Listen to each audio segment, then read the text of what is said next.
It is the year 500 AD. The people of Sumatra and the Malay Peninsula are uniquely positioned to profit from the wealth passing through the Strait of Malacca. Trade with the outside world connects them to the greater Indian cultural sphere. Can they build a trade empire to reap the riches of both international trade and its own tropical goods? And with that, ladies and gentlemen, I welcome you to the playthrough of the Malay civilization back here in Indonesia. Well, not back here, we haven't been here yet. But yeah, so check out our historical area. Not too big, but that's okay, we don't need it to be too big. Let's take a look at our goals. Okay, the spice route. Generate 1,600 commerce from city trade routes by turn 270 and 8,000 commerce by turn 340. That's 1,580. It just cuts off there. Prosperous Excellence. Acquire 12 different happiness resources by turn 300. This is a slightly tricky one, but we'll do our best with this one. And then the Porch of Mecca. We have to build a Hindu, Buddhist, and an Islamic cathedral in a Malayan city by turn 340. Alright, so the first one, third one are pretty straightforward. The second one does involve trading for resources a bit. Okay, let's look at our unique stuff we got going on. For starters, our unique power, the power of straits, gives us +2 trade routes for cities with different land masses within their third ring. So for example, here's this city. It's got another landmass within its 1 to 3rd ring. So this has +2 trade routes in it. We don't have it yet because we don't know about any other... we don't have open borders with anyone, but we have it. So that's very nice, very conducive to our first goal. Our unique building, the Gudang, replaces the lighthouse. This unique building gives us +2 commerce on dye, spices, and sugar resources, of which there are plenty down here in this little corner of the world, you can see. So that gives us even more commerce, in addition to all our trade routes we got going on. And then finally, our unique unit, the John, replaces the Galleass. He's available earlier at compass, as opposed to gunpowder, and he also does not require copper or iron. And the big thing about him is he has +100% coastal defense, as opposed to the Galleass, who only has 50. So he's strength 12 on the defense, which is incredible. And he also has a +50% bonus versus the privateer. Barbarian privateers do start spawning at some point. I think around 1,500, so pretty much like at the end of our game. We might not have to deal with them, but if you play past a historical game, that'll definitely come in handy. Okay, so yes, here is our historical land we have to work with. Not too much, and eventually we will have some neighbors over here on the island of Java, the Javanese, and we will be conquering them. They're going to be like our only military conflict this game. Well, hopefully. It should be. Yeah. So not too much invading or colonizing this game, but a little bit. Alright, I am going to send this war galley up here to make oh, why don't we know about you yet? Okay, well next turn we'll get open borders with the Khmer and start our trade routes going on. This galley is going to come here, drop off our settler here for our second core city. Go ahead and spread Buddhism and Hinduism here. And this Buddhist missionary, I'll load up here and drop him off here next turn. Meanwhile, we get an advanced start next turn, so so we can put a free fishing boat on this clam right here, but not down here, so I'm gonna come get this clam down over here. Yeah, you can fortify and civics before I send these workers out. So these civics are mostly good. Despotism for whipping out lighthouses for more trade routes. Citizenship because we're going to be buying an army to conquer Java. Merchant trade for more trade routes, obviously. And double production speed of Gudang. Very important civic to be running. And then thalassocracy because we have plenty of fishing boats. And double production speed of harbor and wharf. But caste system, so gives us an extra bonus on our plantations, which is nice, but we don't have any plantations at the moment. So I'm going to be running manorialism for the first 50 turns or so to help build improvements faster. And later on, I'll be adopting caste system. And we already have a religion, so there's really no point to be running deification. So let's go ahead and switch to clergy. But yeah, so these civics are pretty much going to carry us through the end of our game, except I'll switch to caste system at some point. Alright, so now we have plus 50% worker speed. I'm going to also put down a banana plantation here next turn, so I'm not going to worry about that. I'm just going to have my workers kind of work their way down the island, making roads and improvements as they go. Alright. We're going to tech towards... So basically, we're going to be beelining to compass, because that unlocks not only our Dejong unique unit, but it also unlocks the wharf to increase trade route even more. So we're going to start with politics, and you definitely, playing as the Malay, you want to be doing a lot of tech trading. So go meet the Chinese, the Indians, the Tamil as fast as possible. Cannot recommend that highly enough. Also, to help meet our first goal for commerce from city trade routes, we want to put down a ton of cities as fast as possible. So that's why I'm training a settler here. And in the new cities, I'm going to be whipping out lighthouses for even more trade routes. Yeah, so lighthouse here right off the bat. Let's I'm also going to increase the culture slider a little bit because I want to be able to get this clam covered by the time this fishing boat comes over here. So we're getting what is it? 3 per turn. So just 10%. That should be fine, I think. We can increase a little bit more. And right, that's a good first turn. Let's begin.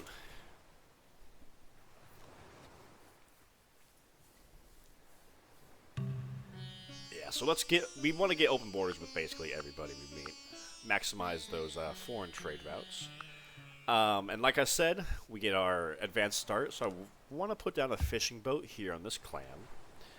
I want to put down a plantation for more food on this banana. And we have a little bit more. I'm going to go ahead and put down our lighthouse in our capital to get an extra trade route. Boom. Alright, so now we have 8 gold remaining. Can't spend on anything, not even a road, which is 12, so that's our start. So we're gonna, so like I planned, we're gonna cover that clam in 2 turns, just in time. Wait. Oops, I'll keep it at 10%, so it goes there next turn. My bad. Let's send you here. We're gonna make a road along here. We got open borders. Okay, so yeah, we want to go meet the Chinese next, who are definitely going to be a good trading ally of ours. Boom.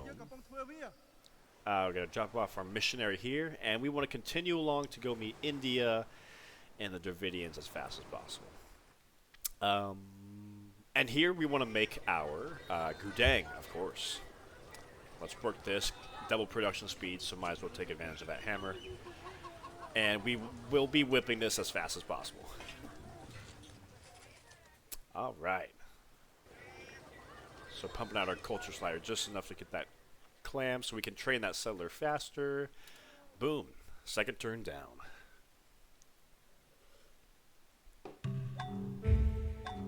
Banana. Let's get that clam. Good. More food for the capital so we can train faster. Let's back our science at 100%. Make a road. Oh, get open borders with the Indians, of course. That just exploded our commerce. The Chinese as well. Excellent. Spread Buddhism here. We're going to be holding off on our temples and cathedrals, basically, for a while. We are more concerned about expanding our empire, expanding our trade network, and military at the moment. This goal I'll focus on for religions at the end. Come on over here. Let's go meet the Koreans and Japanese. That's okay. Yeah, I mean usually with the 3000 BC start, all those wonders are always taken, unfortunately. These are like Indonesian wonders, but, or at least Borobudur is. And more than likely this other one, Prambanan. There's supposed to be Java's wonder, but we basically don't have a shot at it either. Anyways, that's okay. It's not part of our strategy. I want to put our espionage into our neighbor. And whenever Java spawns, I'll be putting our espionage into them. Foreign trade route? Or foreign commerce? Commerce from foreign trade routes is up to 13. But we want to get that as high as possible, as fast as possible. So that's what Gudang and the settler is oriented for. The plague is over there in China and India, but I think we should be immune to that because we're in our rise of the Malay phase. So we're coming on. They put the wall around that arena. I was like, what is that? We're coming on over here. So there's the Dravidians. Of course, we want open borders. And I'll pretty much just keeping this galley right in the borders between these two, so I don't lose contact. Same deal with this war galley. I'll be keeping them right on the borders of China, Korea, Japan. Keep open borders with all our trade partners. Because if you lose contact with them, you lose your city trade routes with them too. So make sure you don't lose it. Yep, going. And as soon as we can, we're gonna whip here.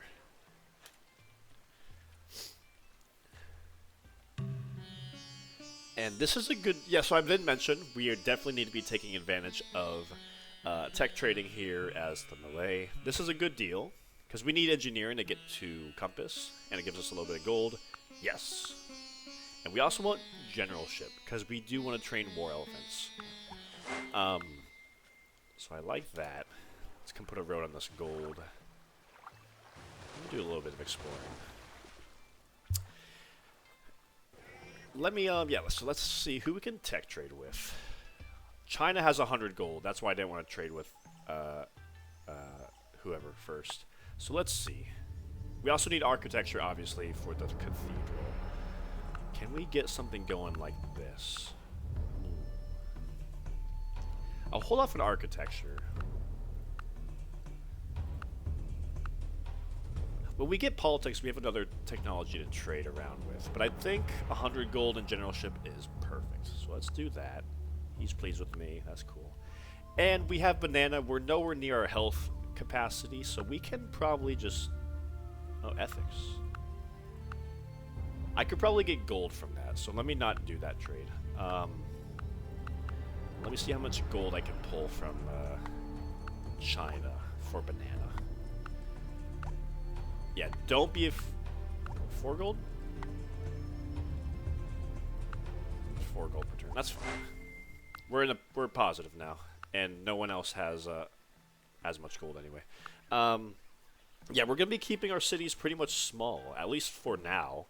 So don't be afraid to be doing, you know, be trading away all your resources you have for more money, because you can use all that money for citizenship, buying a military.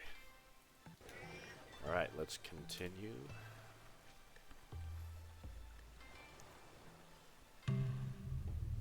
I think he gets more gold every turn. That's how like the AI kind of trade system works. So I'm gonna hold off because we're not in a rush to get architecture. No, I don't want to give away gold. We're gonna come put a road here and a road here. Yeah, they're both worse enemies of China, so they both are annoyed at me because I traded with China. Such is life. That's okay. Not a big problem. And there's Korea. He'll become pleased with me because of our similar religions, but it'll take a few turns. And there's Japan, who we can get open borders with immediately. I want to trade ethics for gold in addition to a technology, so I'm not doing that just yet. And he'll come down here to settle. Oh yeah, we can whip this Gudang. Boom, let's do that. Okay. So this first settler, I want to come and settle you right here because there's a fish resource right here. So we can immediately get access to a very nice tile, especially with thalassocracy. So after this Gudang, I am going to start working on a workboat so we can get that fish worked for the settler that's about to be trained. Let's continue along. Every trade route we gain gets us a little bit closer to our first goal. You really have to act fast. I'm not kidding with this, guys. You have no time to spare. Just doing a little bit of exploration here.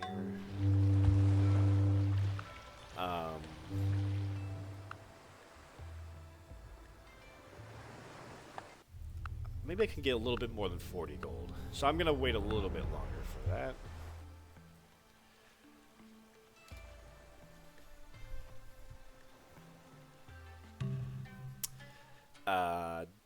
No, I'm not paying 200 gold for architecture. I'll be trading for it. And actually, I'm actually gonna come over here to the other side of the Indian Peninsula. Come meet maybe like the Persians or the Kushans or something. And I don't want to be whipping out this settler because these are both very nice tiles. Yeah, I want to work that. I think I'd rather work that island tile for an extra hammer. So here we come.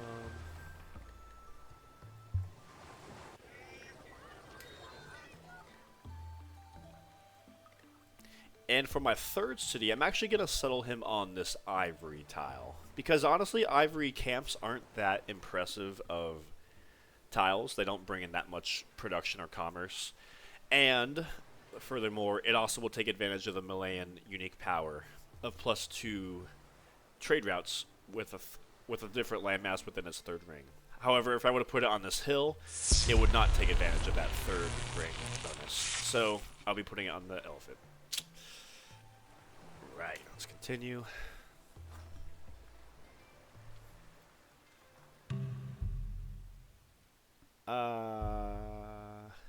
Let me look at the tech trading real quick. So road here.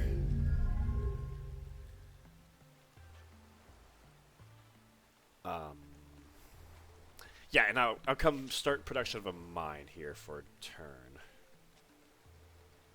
Yeah, or 2, I guess. Exploration. So do we, yeah, let's, 80 gold. Can we maybe get 80 gold? Like, the longer I wait, the more gold I get. So I'm going to keep on waiting. Keep on waiting. What about anything else? I don't need steel. I do need artisanry. I'll wait a little bit longer for that. Try to get some gold from Japan for that. All right, there's our first settler. Come on over here. Settle right here next turn. We can whip out this workboat, so let's go ahead and whip out this workboat. Coming on over here. Meet Persia, who, yeah, he doesn't like our religion, but that's okay. This is, probably at the end of the line for our galley, because he's not going to give us open borders, unfortunately. Actually, maybe I'll give him a technology. Let me, okay, this city. I'll start production of another settler. Yep, it's got to be another settler. Do I want to gift you? No, he doesn't even want medicine. Okay, never mind. No open borders. We'll head back to make sure we can...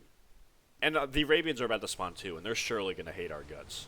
Because, different religion. So, I'll just come back here and wait patiently a while. Yeah. After this workboat, I'm actually going to train a galley. Because I do need to have a boat to kind of ferry people around these islands. And our other galleys over here exploring. So let's do that.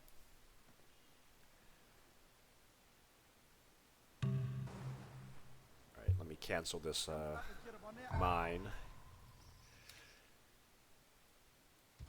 Get that fish worked next turn. Or work boated next turn. Let's start working on this orchard. Meanwhile, this city, let's work that mine and start production of the gudang. Yes, sir.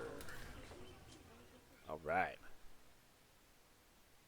As you can see, look at that, 4 trade routes, so that's remarkable. So definitely, you want to kind of spam cities to a certain degree. Not spam, because like we need to work all these tiles anyway, but you know, definitely make it a high priority in the beginning. The faster you get out more cities, the faster you can expand your trade network. Like I said, I'll be settling on this ivory next. All right. And unfortunately, our most military units in this game can't enter rainforest tiles if there's not improvement, so I can't send this like archer over here to protect this city. That's okay. I can once I get a galley or I get a mine on this tile, but not at the moment. Boom. Fishing boat. That's a curious war. Huh. I wonder what's going to happen over there. Come back over here. So our historical zone does extend over here, and I like to settle here if I can get there before the Khmer do. But their culture's already pretty far down here. But like I like to do it so I can work this sugar and this incense. This can't reach it. So definitely my next settler after this settler I'm going to be putting over here. Yeah. Okay, let's continue. And I'm gonna sell those spices once I get that orchard up and running.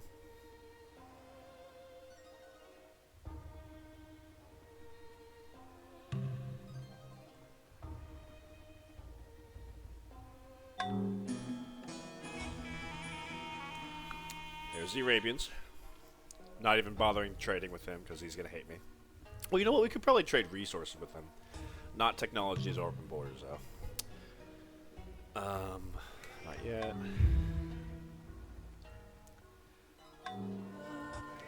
Yeah, that ivory's a good tile. 2 food and 1 hammer. I think that's better than 1 food, 1 hammer, 2 commerce. So, okay, after politics, I might see if I can trade technologies before I pick my next technology with anybody else. Politics. So no elective, of course. Let me see. Let me see. 170 gold. He'll give us 60 gold, which honestly, that works for me. So let's do that. Boom. Now we can make cathedrals eventually. And we don't need steel, but I could use artisanry. Because artisanry does lead to alchemy, which leads to compass. Let me pick up scholarship first and let Japan acquire a little bit more gold, and then I'll make that tech swap. Yeah. Let's switch to this tile, because why not? I'll still whip it out once it's available. And, of course, let's get this sugar plantation up and running. Alright. So I think the Java spawn here in about 6 or 7 turns or so, and of course they're going to flip this city with it. And they spawn with 4 of their unique swordsmen, so they're a little bit of a threat, so we need to kind of be on our guard around them. Yeah, stay here. I want to whip out that galley when it's available.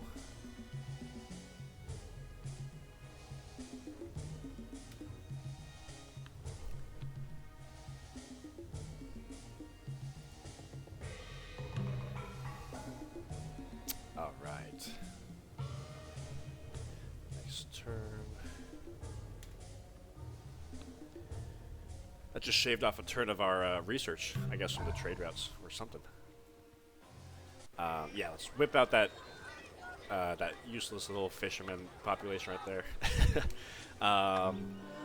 Right, and we're gonna settle right here on this ivory. Like I said, like honestly, I like to settle on rainforest tiles when I can. Various Hindu Buddhist kingdoms are being founded on the island of Java. Dun dun dun. Yeah, and honestly, like you're better off working a mine tile than working this ivory tile. So this is the better option. Also, More, 30នៃក្រិតការបន more អ្នក trade routes. Um, let me think for a moment. Let me say barracks. And this city, of course, we're going to make the Gudang. Yeah. 4 trade routes, epic.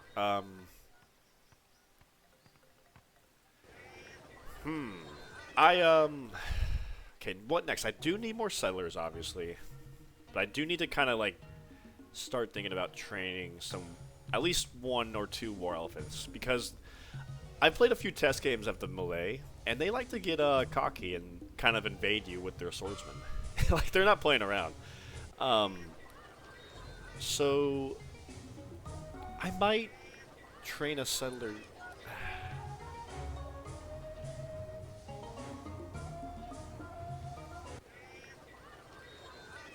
12 turns. That's kind of too long. What are you looking at? 9 turns? That's only a few turns longer.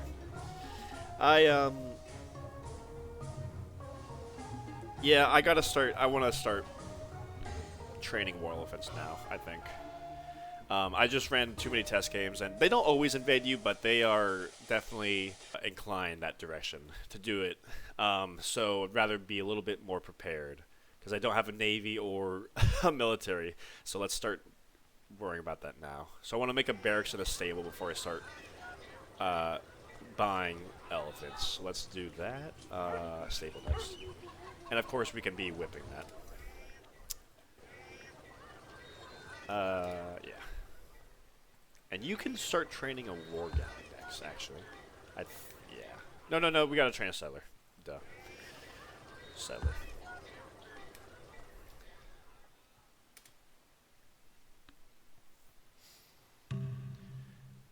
Alright. Yeah, we can whip out that galley. Boom.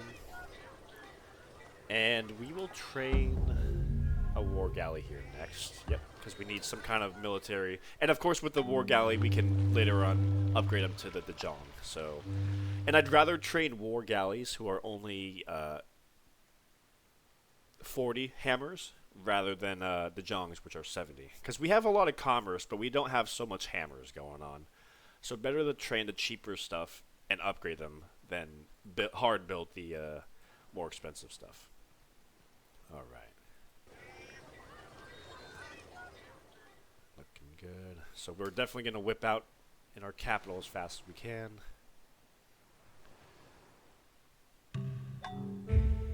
We lost trade with China. That's what I get for not paying attention, because he's 1 tile away. That'll happen. All right. Galley. We're going to pick up this settler when he's done. And here is our sugar plantation. Let's, can we trade that with anyone? I'm sure we can. Like, for example, China. I'm not looking to trade for luxury resources just yet. Maybe later on.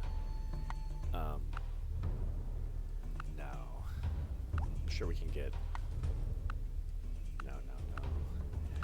4? Because ivory is worth a lot. The AIs are usually willing to trade a lot for that. So let's do that. Maybe spices. Get another 4 for that. And he'll throw in citrus too, why not? Boom. Who...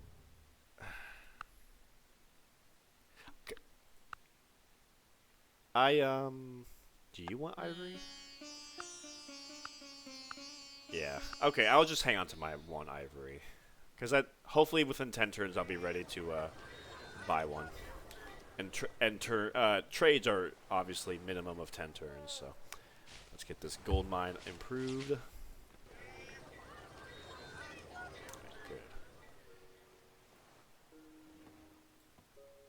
Right.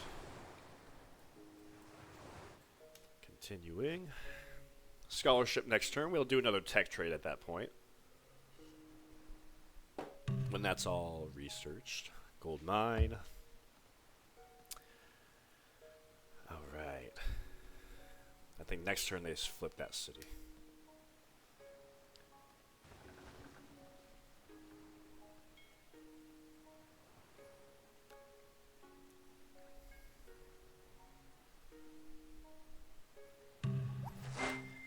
Scholarship. Oh, I guess next turn. And, okay, yeah, let's look. We need to get artisanry now, so we can get our way to compass. Artisanry. So, China, but we don't have a technology that he wants. Or Japan, so let's ask Japan. What do you want? Politics. You'll give me 30 gold? Yep, perfect, perfect. Okay. Excellent. A little bit more gold in our coffers. We're stable. We're solid right now, so things are looking great for us. Just need to make sure we have a military capable of facing up against the Java. Proving all these resources. Yeah, here we go. I want to whip out that Gudang as soon as possible, that war galley as soon as possible, everything.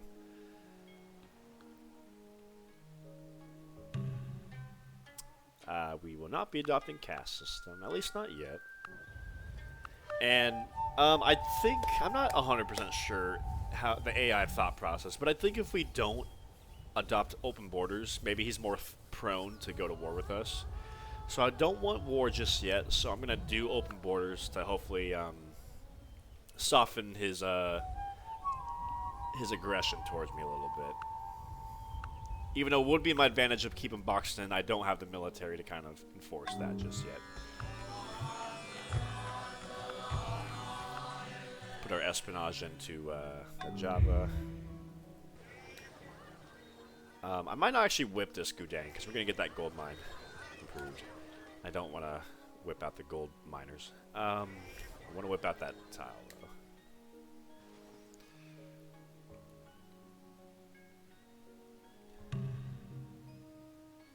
Definitely want to whip out that barracks.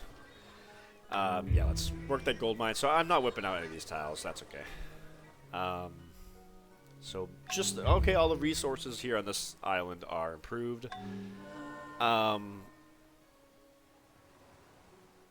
Yeah, so I do want to put mines here, here, and here, and probably like farms or watermills here. But we still have resources over here that need improving. So I'm just going to go ahead and load up my workers. Boom.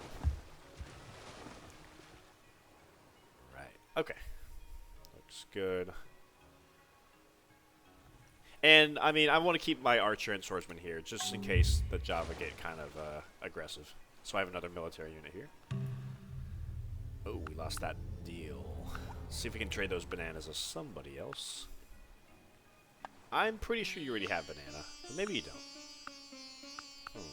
I don't think you do. No, no, no. That's not going to happen. But yeah, 4 gold per turn is fine. We're still doing fine on the happiness cap, so let's maybe trade our gold to somebody. Is it worth 3 gold per turn?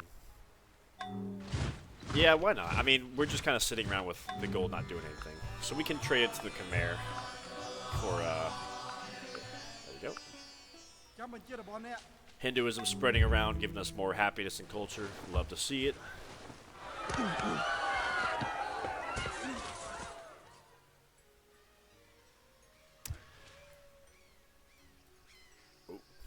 Okay.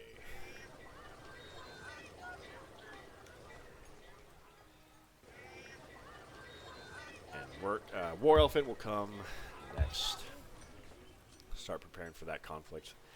Got 25 turns to go for this first goal, and as you can see, we still need over 1,000 commerce generated.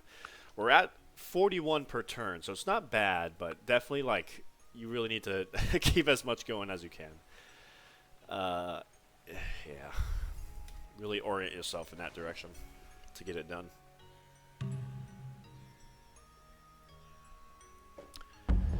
We're not going to whip out that cellar because don't want to whip out those tiles.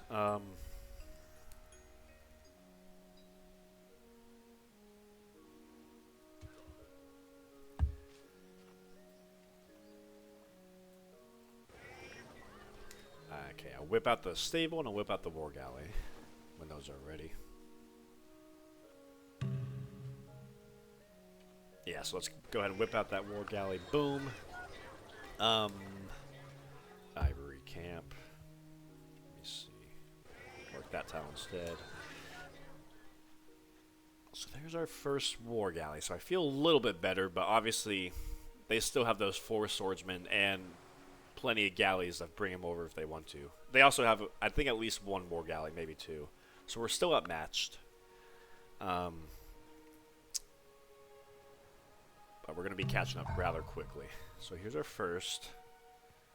Keep you here.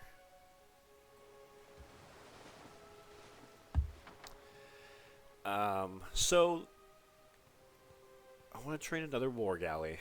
Alchemy unlocks the heavy galley, which is a more expensive unit at 60. So I'm going to stop teching towards alchemy and start teching towards guilds real quick.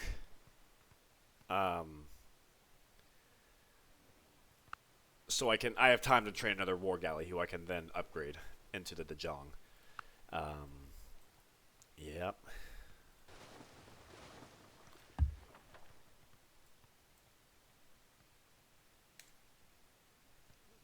We're gonna build another Gudang in 3 turns. Let's get this ivory camp completed. Perfect. Get a road on there, and maybe we can sell that ivory once we get a road on it.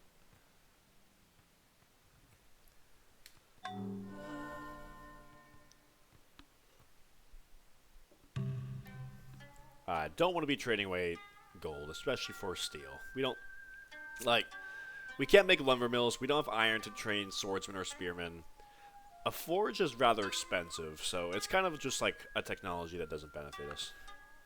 At the moment, at least. Alright. So there's a settler. And I'm going to start training, you guessed it, another settler to come settle on the island of Borneo. I think that's how you pronounce it. Alright, load him up. But actually, this settler, like I said, we're going to be settling right here on this hill tile. Alright, let's come start improving this tile. I guess we gotta start training another settler. Because we want to keep on planning cities for even more trade routes. We got another ivory. Can we trade you to... Would you appreciate another ivory? I mean, you already have ivory. Right.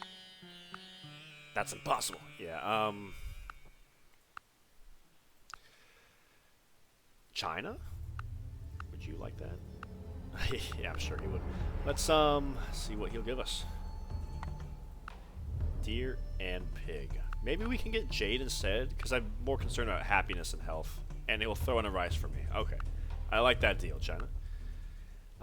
So as you can see, we're getting 20 gold per turn from trade routes. So don't be afraid to sell all these technologies. And we're still doing fine on happiness and health. So that's one of the advantages of whipping and keeping your cities kind of low population. You don't need all those health and happiness resources.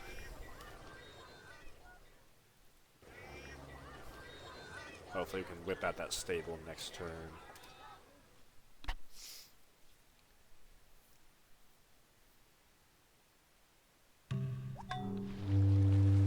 Alright. Boom. Road. Let's get this dye plantation up. Okay, we got another Gudang here, so now we're at the 5 trade routes. So 1 by default, 1 extra from merchant trade, 2 extra from our unique power, and 1 from our lighthouse. So we should be like at our best, like 5 trade routes per city, which is nice. And of course, as our sustained peace bonus grows, our commercial activity will be steadily increasing. What is next for this city? I think it's settler's 17 turns.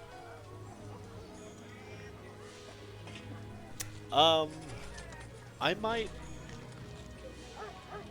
make a barracks. I suppose. I don't know. Yeah, I'll make a barracks. Now, I'll tell you what. I will. I'll start training a galley. It'll probably be a cog in a few turns, but that's okay. I want to have at least 2 cogs to ferry over my military and units and everything. Let's whip out this stable. And we'll start training our war elephants. And that will give me a little bit more peace of mind going against the Java. If they decide to rush us, at least they'll be met with a war elephant. Dun dun dun. Yeah, let's whip out this galley. So I want to make a barracks and stable in this city, and I want to make a barracks in at least one other city. Maybe this one. Yeah, I guess. I mean, none of these cities are great with hammers. But I'll make a barracks in this city next. Yeah. All right. So I can train like archers and skirmishers and stuff. Or you know what? I should probably train another settler. So I can get, because I want to put a settler here and a settler here. Maximize. I want to settle on every single inch of historical area for more trade routes. So I think 10 turns. Let's do a settler next. Yeah.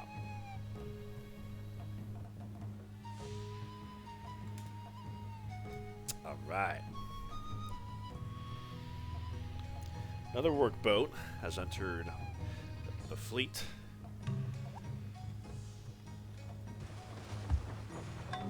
Settle here. Boom. I want to make sure that ivory is worked by the other city. So this will kind of work crappy tiles for a little bit. And you guessed it, we're going to be starting our Gudang. I suppose I could have been better off if I settle on this spice tile to have another 2 trade routes for this landmass. But I don't know. It's a nice tile. It's an okay tile. I'd rather have that tile worked. And I don't want it to be too close to Masik also. Work that tile, thank you. Alright, we're at 17 turns ago, we're at 916. 52 commerce per turn, so not bad. Let's go resume contract with Japan. It's funny because there will be 1 tile away and we just keep forgetting about them. So I need to remember that. Yeah. Okay.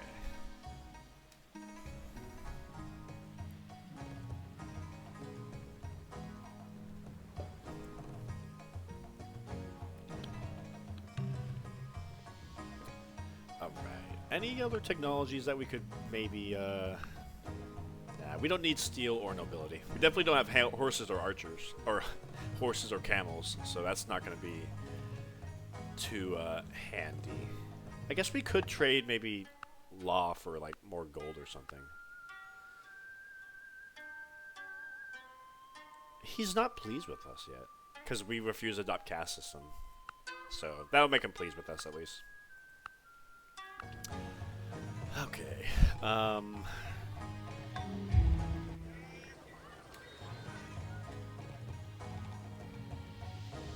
I think I want to have at least 1 more war galley. I'd like to have 3. Maybe 2 is fine. I think 2 is fine. Yeah. So after guilds and alchemy, which we're both 1 turn away from, we can start researching compass. So we're nearly there to our unique unit. We can put a road on this sugar tile, I think. Yeah, let's start that. And I'm not rushing out this war elephant just yet, because we're not about to invade Java. And also, if he's going to come at me, his fleet will end right here. And I guess he could drop him off here, but I still have at least 1 turn of notice of him marching on my capital. So guilds, alchemy, compass. And I think at that point we're going to slow down our research very much so. Yeah, let's keep going. And boom. This is the medieval era.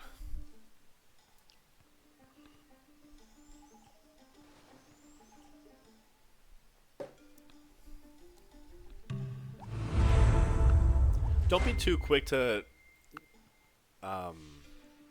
to enter the medieval era, because when you do, you can see like you get like a little bit of a tech spread penalty on some technologies. Well, I guess you also get a tech spread bonus on other technologies. So whatever. Just keep that in mind. You can see penalty and then bonus. So let's get a road here. I'm not going to be afraid to whip here. These will be the last two settlers that we trained. The last two pieces of real estate for our historical area. Yeah,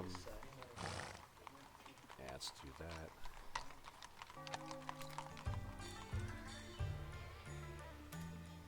And compass in 6 turns. That's magnificent. And once we get that, we can upgrade our unique unit, the Jong.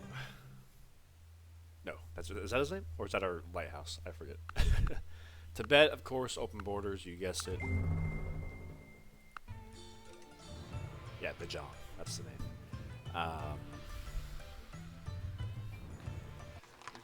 Yeah, so it's harder to whip out this unit because now it's more expensive. So that's what my hesitation to tech too fast. But I'm still want to get to compass as fast as possible. Flavian Amphitheater. Hey, that's a curious spot for a city.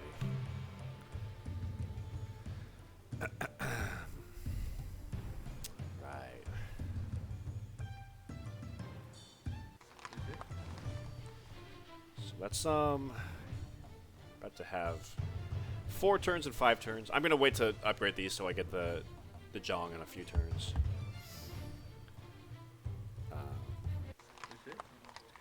Now, gotta wait until I can whip you out. So, and I'll just keep hard building the war elephant as long as I can. I like to have at least one elephant that I don't have to buy. He's eating my orders. I'm not helping you. Especially get alchemy, which is a heavy galley technology. So that's not happening. Let's make sure we're working this tile. I'll whip you out if I can. Let's finish this plantation real quick. Whip out this Gudang. We're still trying to get trade routes as fast as possible. We are 10 turns away, but we're 355 commerce away. So I think we're just going to barely get it. But as you can see, it's a very tight goal. Not too much room to mess around with.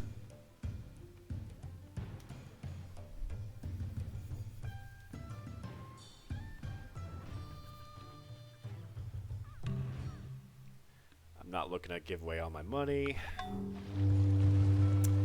And I trade here. I don't know.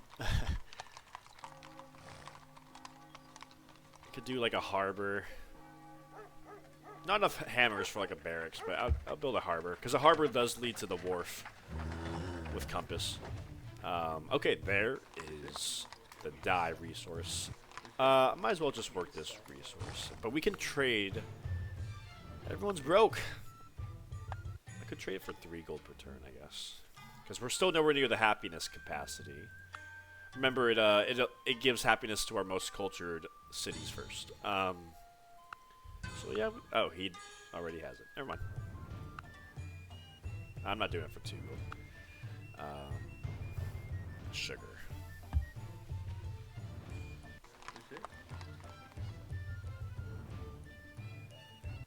All right. I don't like that city. But he, well, I don't know what to do about it. Because I was going to settle on this tile, right?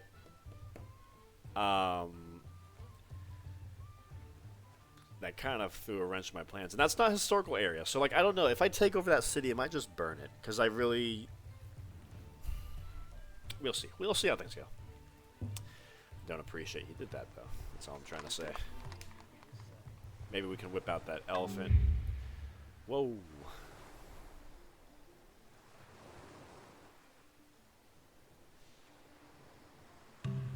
You lost contact with Japan again. Keep noticing. Alright, he's broke now. Okay. Bummer. I don't need theology, but why not do that? For the gold, no other reason. Yeah, so let's whip out this war elephant, start training another one, or two, or three.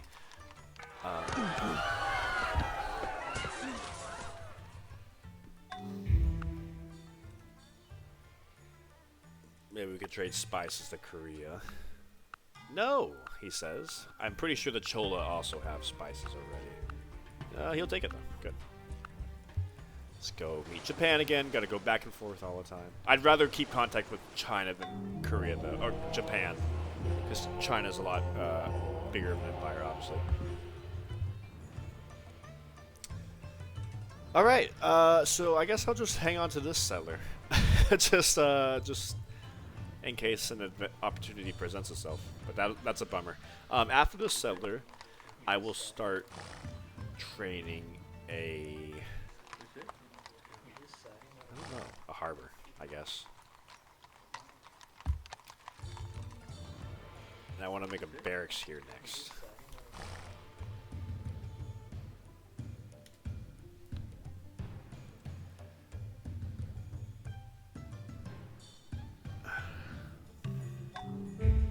Alright, our first war elephant. Now, let's see you try to come at me now with our war elephant guarding our city. Alright. We're going to get compass next turn, which is excellent.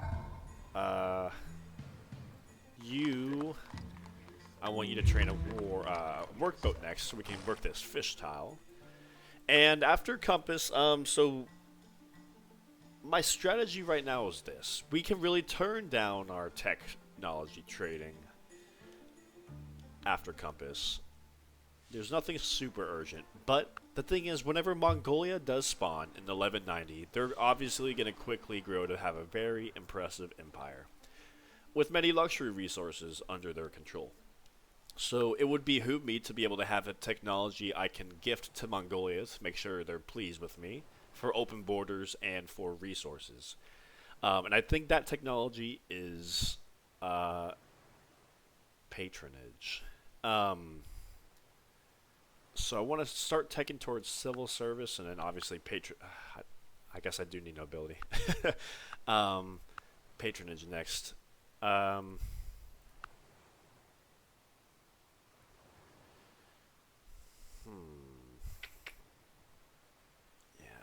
40. Yeah, so he's got 20 gold. What about this?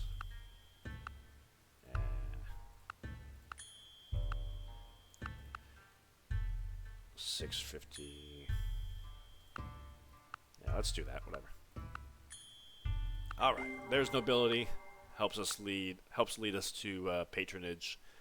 So civil service will come next. Let's turn down our research just to 60%. We have plenty of money in our coffers, so we can start buying an army rather quickly. But luckily, other than those few swordsmen, they don't have a whole lot. Like, they have archers, and they're a unique unit. Let's take a look at that unit real quick. The Pendekar. They have 4 of these, if I'm not mistaken, and they don't require copper or iron. He has amphibious. So he's the only one that can kind of give me a run for my money, because the archers are just strength 3. They're nothing. So, yeah, the war elephants will be my counter to their Pendekar. Alright. Let's continue. I'll turn down research a little bit more. The faster I can conquer this other civilization, the Java, the better. But here is compass. Remarkable. So, for 140 gold, we can get to the Zhang. So, of course, we're going to do that. This settler is just going to go to sleep. I might raise that city. I don't know. Settle right here. Gonna get that workboat over there. We can whip out this cog. Good. Okay. So now we have a cog and a galley, so 4 cargo spaces. So we can start rushing out war elephants to be able to invade Java really quickly, like within the next, I don't know, 10 turns or so. So let's, yeah, start doing just that.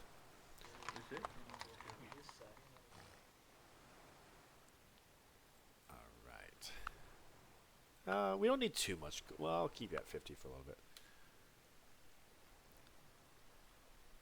But of course, buying elephants is going to hurt our economy a little bit, but...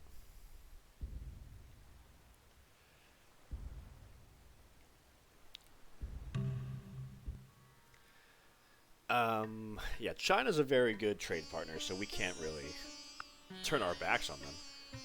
You can't believe me. 4 gold per turn? Yes, please. Yeah, we don't need cow or... We don't need cotton yet. We'll start making those resource trades, like, in the next 15 turns or so. But yeah, that's good for now. Alright. Come on back here. 2 war elephants. Pick up these 2 guys. So I want to get 2 more war elephants, and then I'll, you guessed it, go to war. Cog. What is next for this city? I think a harbor, because a harbor is a prerequisite for the wharf, which further increases trade route yield. So yeah, let's do that. Boom. And this city, of course, it's not taking advantage of our unique power within the 3rd ring, but we can still make a Gudang in it, of course. We're at 69 per turn. And look at that. So we're, with like 5 turns to spare, we're going to get that city commerce goal built, completed. At least the first part of it, 1600s. We still have to generate 8,000 by turn 340. But we're gonna be conquering all these cities, or these 2 cities, who have different land masses within their 3rd ring. So we're definitely gonna be able to handle that. Our military is catching up to the Java, as you can see.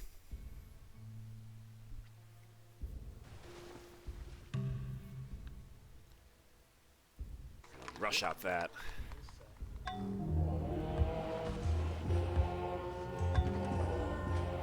Alright, sugar plantation. Let's work that tile instead for a little bit of food.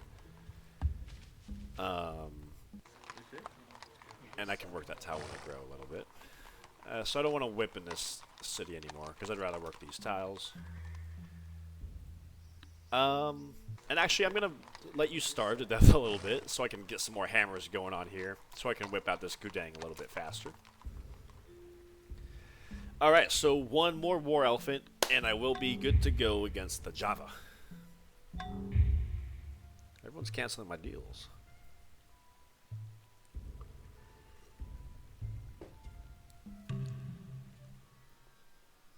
It is cancelled. He's broke. Okay. Gold for 3 gold per turn is a really good deal. That's your loss. And, you know...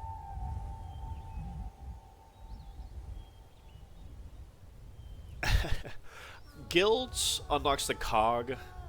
I'm not worried about him getting cogs. I'm not worried about him getting any naval units, because thanks to our unique unit, we really outmatch Java with any naval units he could possibly build. I don't need steel, but I could use 100 gold, so I'm going to accept the steel. Even though I'm about to go to war with him. Alright, let's do 1 more war elephant.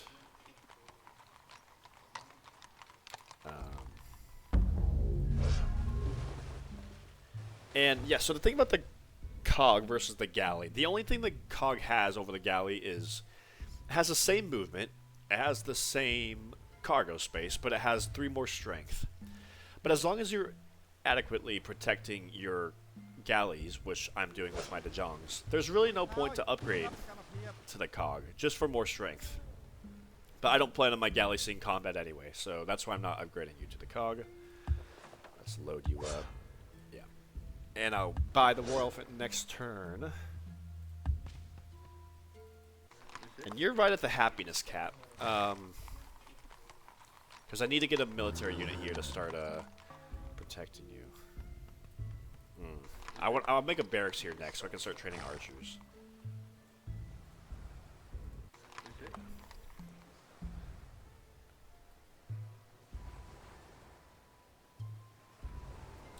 Tell you what, because I want to be able to invade as fast as possible.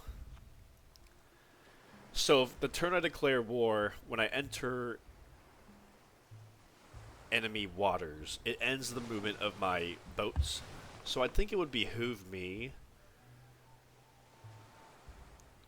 to come at Java from this tile, enter here, ends my movement, but then I can land my war elephants on this plantation. So I'm going to go ahead and move over here. You as well.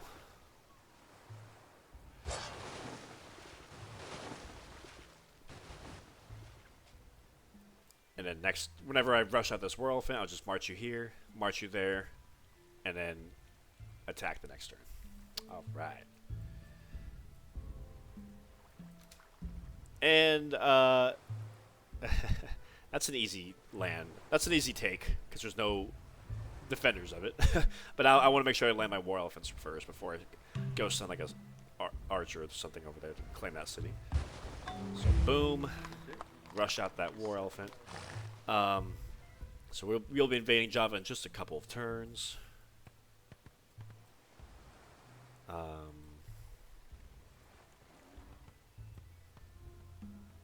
need Buddhism to spread here because Buddhism is my religion to give another happiness. I guess I could turn up research a bit. Keep it at 80%. Because remember, we don't have any. We haven't built a single library or market at all this game because we've been so focused on trade routes and settlers and military units. So, yeah, like the modifiers really aren't coming into play at the moment.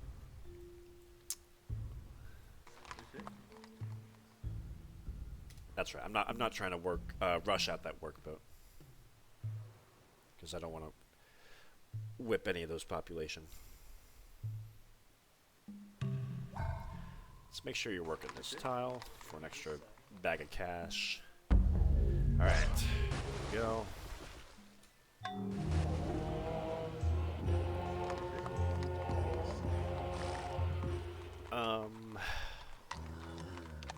So 4 elephants is fine.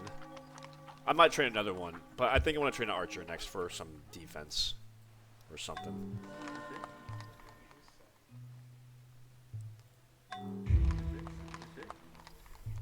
Alright.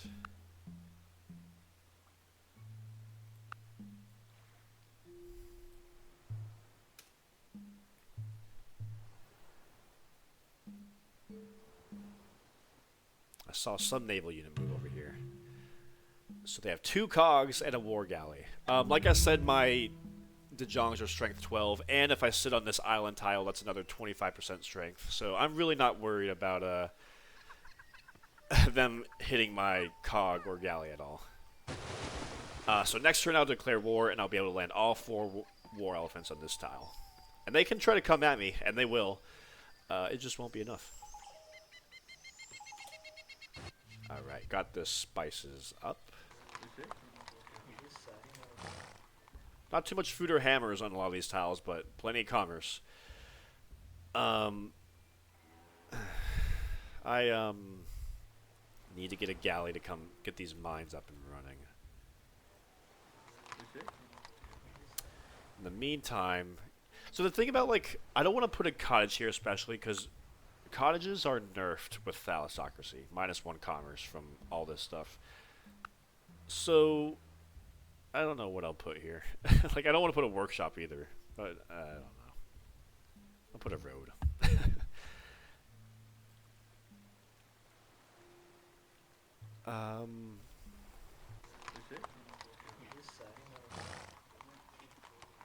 I'll whip out this archer, yeah. And I'll train another one. And as you can see, like, we're already kind of... We're not overexpanded, but we're coming a little bit close to it. So that's why I'm, like, really hesitant to take any city in my historical area, especially because we're going to be taking these cities which are very high population. So that's why I'm thinking I might raise this city and then plant one right here. Not to mention it'll also have the gem within its big fat cross. Okay. War begins this turn, and we're actually on parity militarily with Java.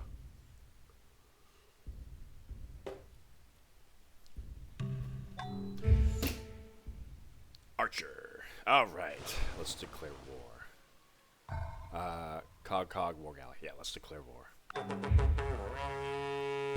Dun dun dun. Alright.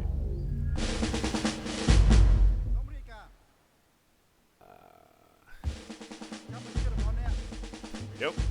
Land. Perfect. Excellent. So we're going to be... Oh yeah, so it's turn 270, and we're taking our way to patronage still. So we'll get there in time. Plenty of time. Yeah, we sailed over that goal, but as you can see, it's a pretty tight goal. So if you're playing the Malay, don't waste time developing more trade routes. Our next goal... Our next deadline we have to meet is 12 different happiness resources in 30 turns. So we also don't have too much time to spare. Immediately around us, we need to develop this gem. We need to get this pearl worked. And we need to look for trade routes. So that's going to be on our agenda like as we're conquering Java. Can we whip? Yeah, we can finally whip out this Gudang. Perfect. For at least a little bit more commerce.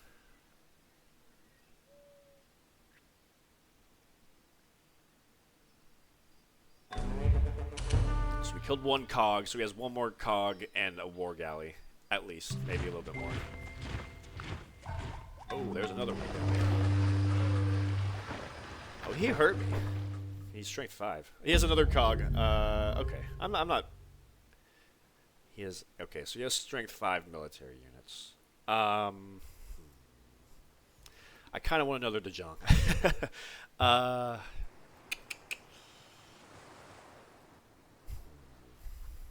me think. Okay, let's Well, tell you what, we could probably take this city. Archer. Yeah, let's go for it. So we just took out their like entire navy, perhaps. Distribute 52 gold.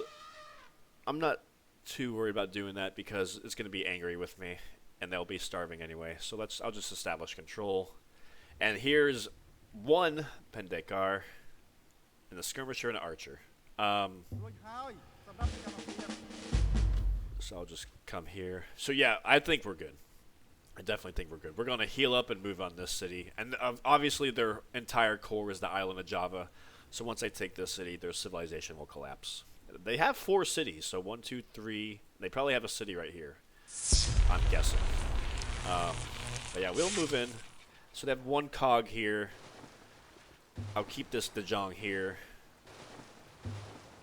I'll keep you here and heal. And I will send my transport units over here. I'm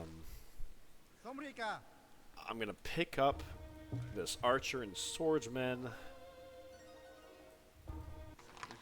Whip out this archer. I'm actually going to pick up all 3 of these military units. Yeah, they're not unhappy with me. And I'll ferry him around. So I'll drop off the swordsman here. I'll probably burn this city. I don't want to hold on to the city. It's not in our historical zone. And I need to make sure I can work that gem with our borders, right? So I'll drop the swordsman here, archer here, and archer here.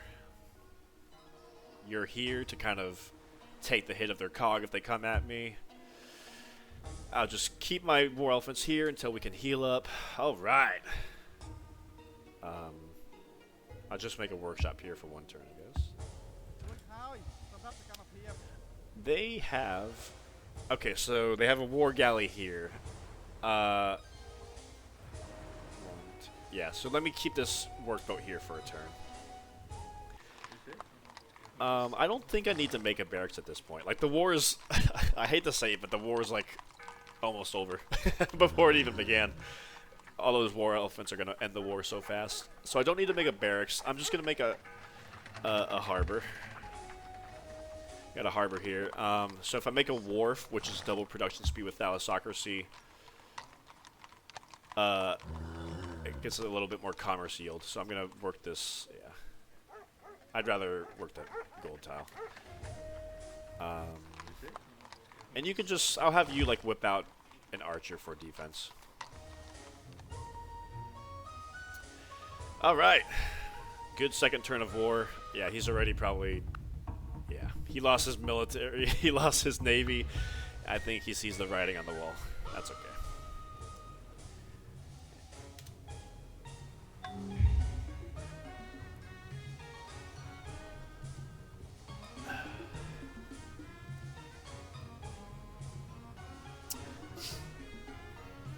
Lost another trade route for some reason. That's okay.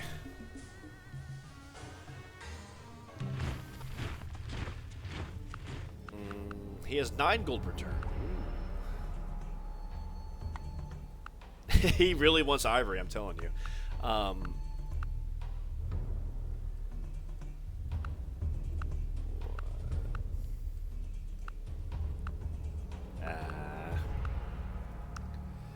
That's fine. That's fine. 9 gold per turn is hard to argue with. Alright.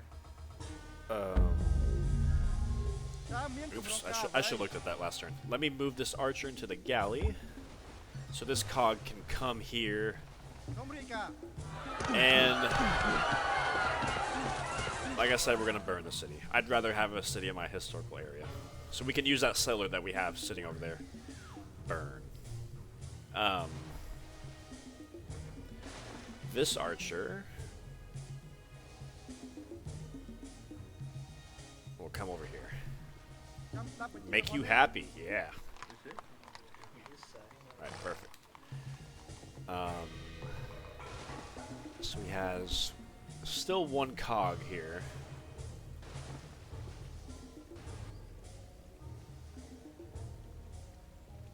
I should have sent you here. Oh well, skip your turn.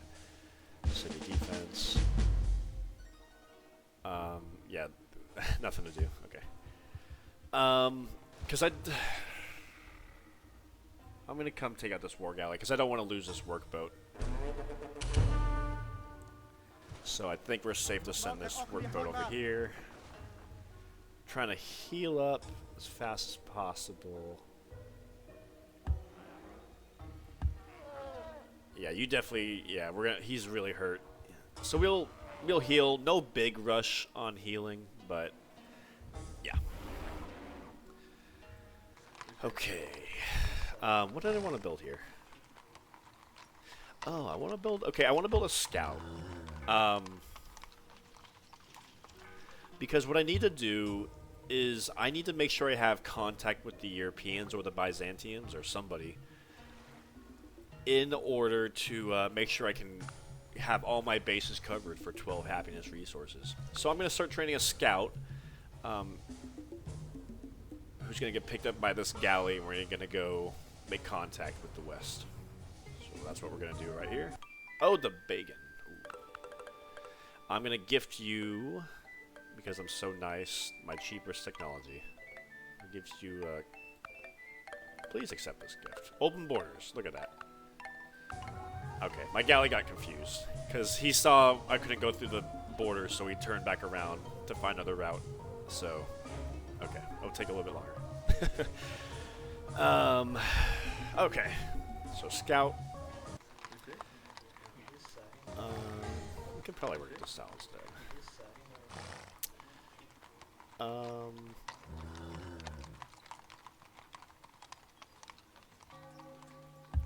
Let me do this, because it'll take a few turns for the galley anyway, so let me whip out a harbor and then I'll make a scout after that.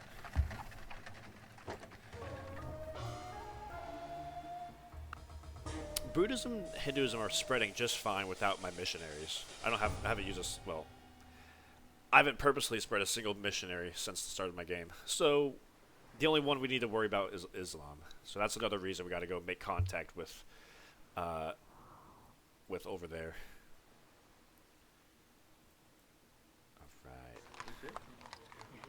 I'll probably whip out a temple here. For more happiness, I suppose. After I make that harbor. Yeah, let me do that real quick. Wharf is 3 commerce. I kind of need to do that first. The temple can wait. I still have like 70 turns for the temples and the cathedrals, but I just would rather make sure I'm generating as much commerce as fast as possible for my trade routes. Why are you angry at me? Oh yeah, because I trade with China. I will actually gift you this. Because I want to make sure you're a good trading partner for cotton or whatever. There you go. Okay. So we have 2 Pendekars. He has citizenship, so he can buy more units, but he can't whip them out.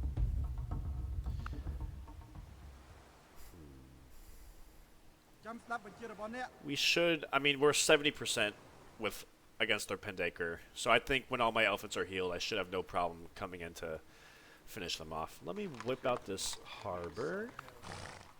Get the scout after that.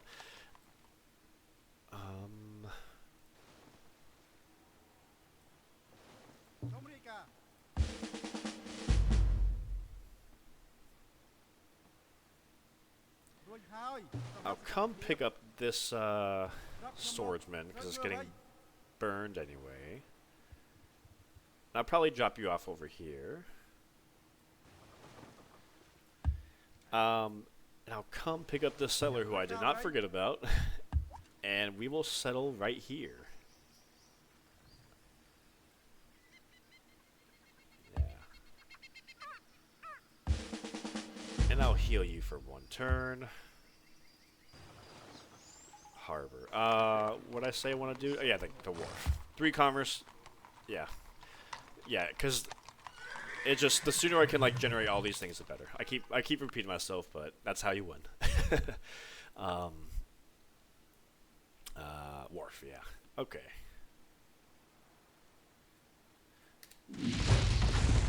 Whoosh.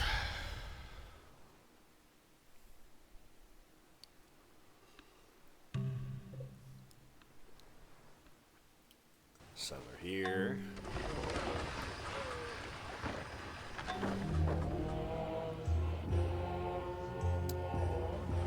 Swordsman here.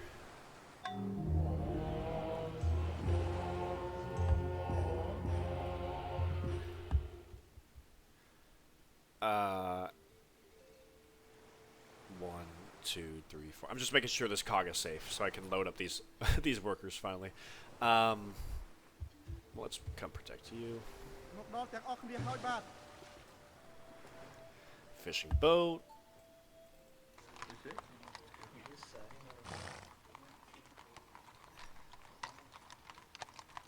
Yeah, whip out that archer. And after this, I probably just, I don't know. What the city does next is kind of, it's just generating trade route commerce. So, I don't know. Maybe like a harbor next, whatever. Alright, so I'll put mines on these 3 tiles, and I don't think I have machinery, right? Yeah, I don't. Could I trade for that, maybe?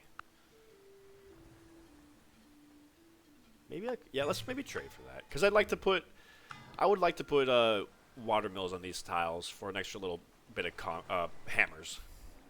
Because this city has plenty of food and commerce, I think. It just needs more hammers. Yeah, Korea, that's right.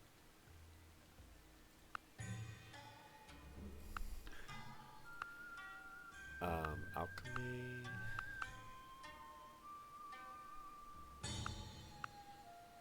Yeah, sounds good. Get a little bit of gold too.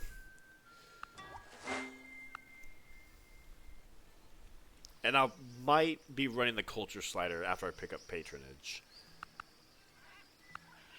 Let me run 100% just to get patronage in 3 turns.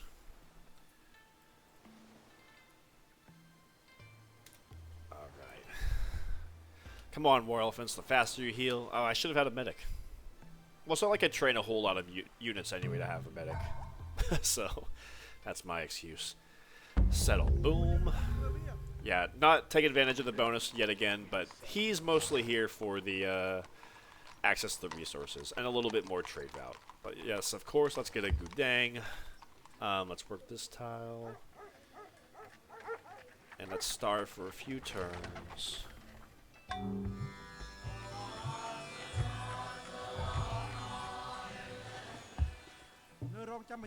I'll give you +1 movement. Alright. So he has a cog and a heavy galley, no match against, and 2 Pendekars. No match against my Dejongs.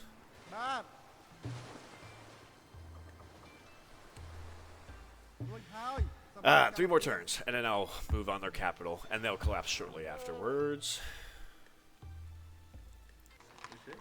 Harbor, that's right. So I can make a wharf next. Maybe I should make 1 more war elephant, just to be safe.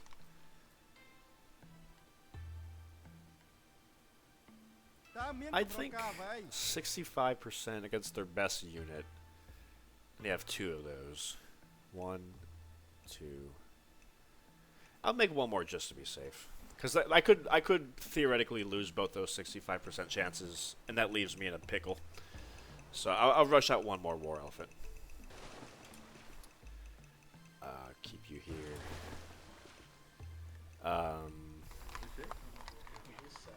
We have 2 more island tiles, so I'll put watermills here last. I'll make a mine. I'll get mines on these tiles first. Yeah, let's do that. Gudang. We gotta get a Gudang here first for more trade route bonus. We have plenty of food, so we can work a citizen. Alright. We lost contact with Japan. So we're running a little bit of domestic trade routes, which you definitely want to avoid. And, excuse me. And we lost contact with India and the Chola, because we've been gone for 3 turns, of course. We lost contact. So we need to get back there ASAP. So we've been doing just that. Come on over here. Okay, let's continue. So rush out that war elephant next.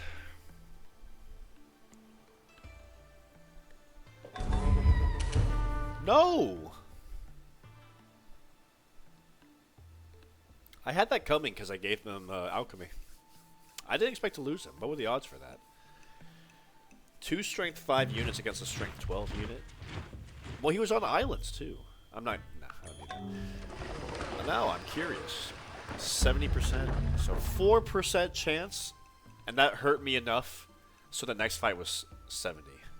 Combat's like that sometimes. Combat is like that sometimes. You're dead.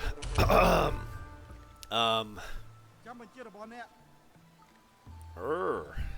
I kind of feel compelled to get another one. Let's rush out that war elephant. Yeah, mine. We need hammers. I'll keep you here.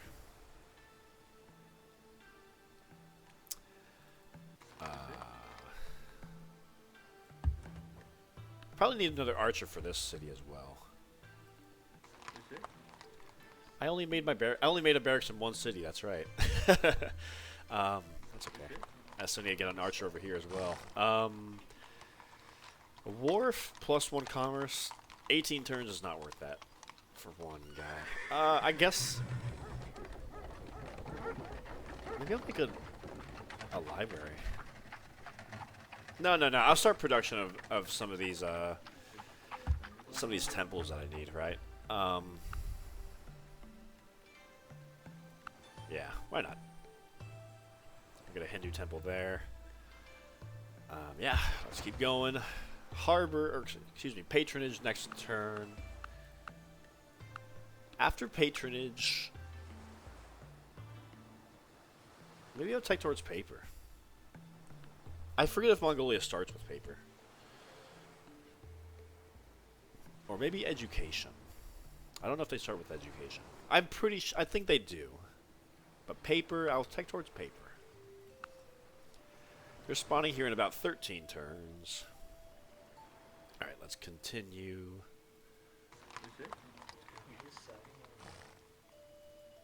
Yeah, 2 good tiles. And when the Thai spawn eventually and they flip that city, they're actually going to flip all these tiles as well. So it's like...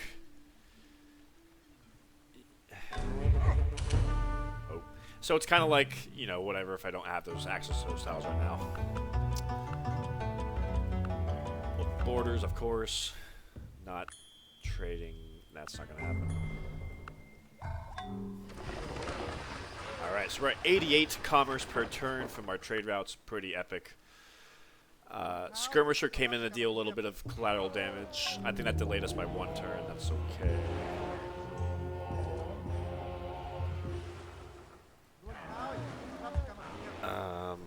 Yeah, get you promotion.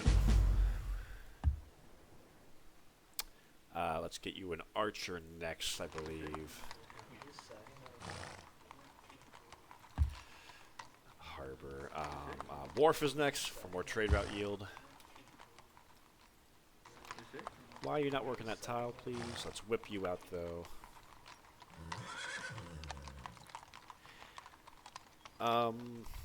There's kind of like a lot of food on all these tiles. Oh, I still need to up caste system, don't I, at some point? I guess I don't. But I would be missing out on a lot of food.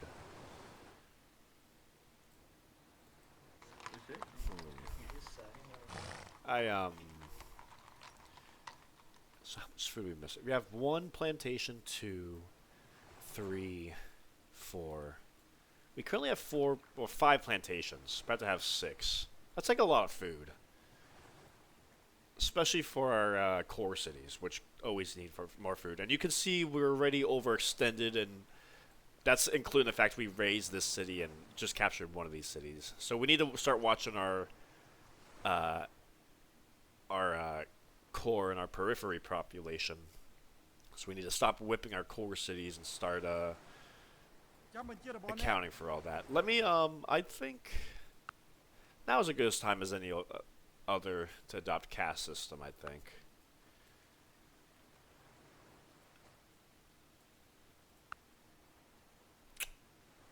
Yeah.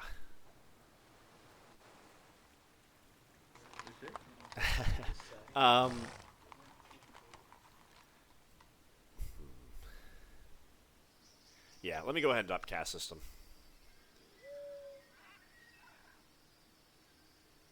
I guess it's not even... Maybe I'll wait a little bit longer. Because I'm still making improvements. And I still need to get this gem improved. And we have 23 turns to make it happen. So I'll wait. I'll wait. I'll just stop whipping my core cities. Okay, let's continue.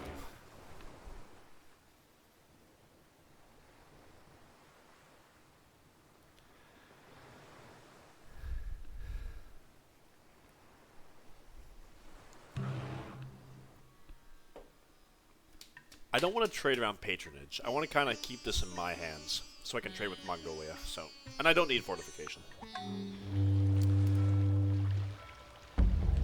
You know what? I'm gonna just march on their capital because he's healed enough. Let's just go for it. Here we go. And luckily, there's only 1 road that leads to this city, so we can we don't have to leave anyone defending it. Alright, Gudang. Perfect. Let's start training a harbor so we can make a wharf.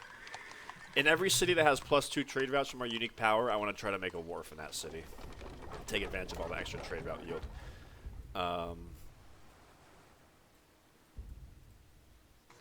Not here, not yet.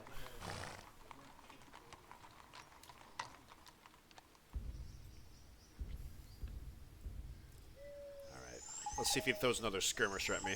That's also why I'm not quick to promote all these war elephants. Because like, if they get hurt through collateral damage, I can just promote them for a little bit more healing. In case you guys were wondering.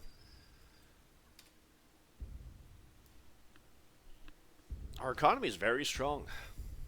All these trade routes are really helping us, not to mention selling all these resources. But now we need to start thinking about acquiring 12 different happiness resources. This assistance should help our unit recover its strength. Hey. See, if they had a road here, they could potentially bypass me and go here, but they don't, so we're going to march on. They have 2 Pendekars, archer, and a settler. That settler's not going to be of much help. War fit is. I'll be whipping that out next turn. Rest in peace, Maya. And let's start production of a Hindu temple next. I don't want to give up that gold tile. Whip out that Gudang.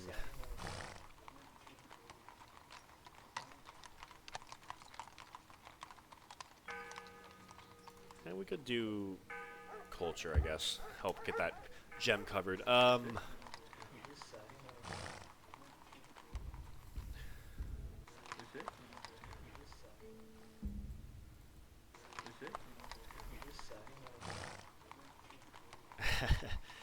Whatever, I'll just make a harbor here.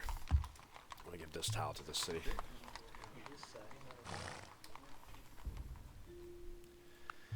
Alright, nearing 3,000.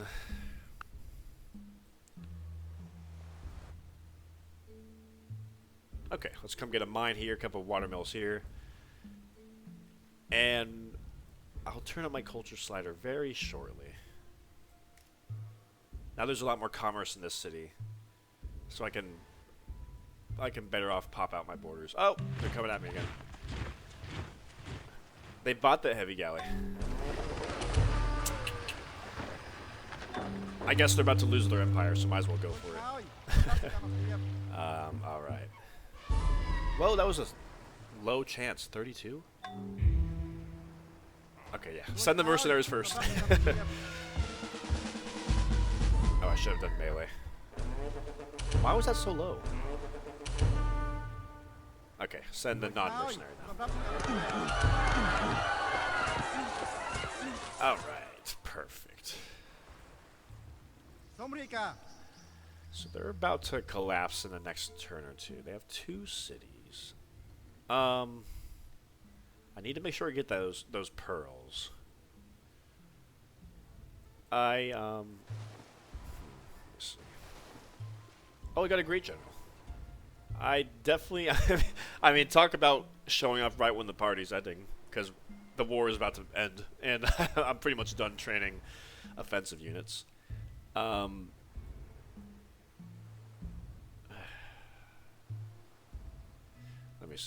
me see. I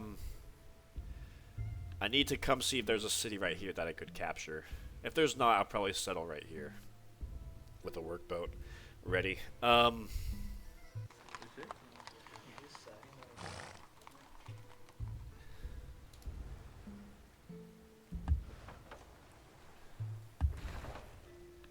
I guess I'll just settle you. I don't know what else to do with you.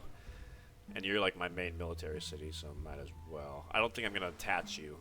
Whatever. Let's get a mine on this tile. Alright. Let's work this high commerce tile, and let's pump up our culture.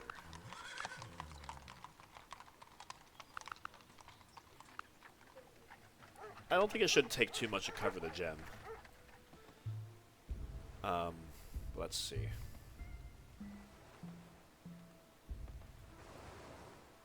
And of course there's a river here, so we don't need to make a road there. Let's make sure we work on that tile. Let's whip out this wharf. And I think we can probably whip out those 2 temples that we are heading towards. Yeah, might as well, I guess, right?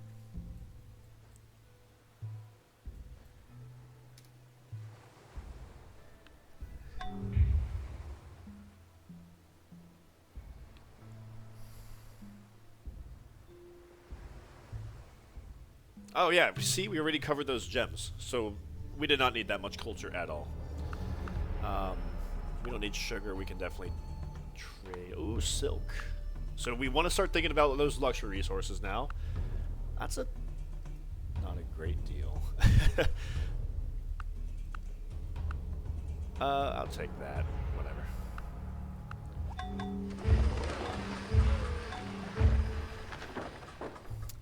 Alright, I wouldn't be surprised if they collapse next turn. India will trade some luxury resources. Let's talk to them. Cotton, tea, opium. We don't want to trade all of our luxury resources ourselves. So let's turn off our culture so we can trade gold per turn. 135, yeah. What do you want? Hold on, what are we at right now? We're at 7. Dye, gold, incense, ivory, jade, silk, spices. We can get gem and pearl ourselves to get to 9. Right, that's the only one I'm not. I think that's the only. I'm not trading away any more. China, India, Dravidia. Let me make sure I'm not trading luxury because I forget if I'm trading with them. Dye, okay, that's fine. Ivory, that's fine. He's taken both my bananas. Okay. And spices. Okay, that's fine. Okay, so yeah, let's trade with India. Opium, tea, cotton. 23 gold per turn. Whatever. We're trying to win here. So now we are at a whopping 10. Oh my god. So we could win. Not win, but we could get this goal complete. Scratch this mine. That mine can wait. Let's come get this gem improved. Okay, yeah, so next turn, walk here. Next turn, we'll start production. We'll walk here. Next turn, so in turn 283, you'll start building that iron mine. I am going to start training I'm going to start training a settler somewhere. Let me heal you.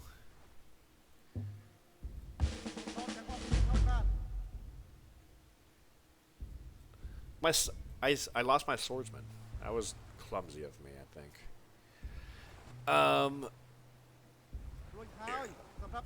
Dang it. Okay, whatever. I want to send this archer over here, because he's only size 2. Alright, so come on over here.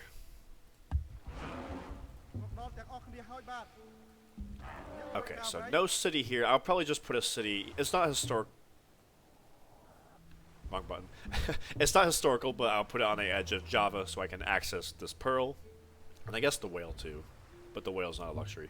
Anyways, I don't think I'm going to worry about this city.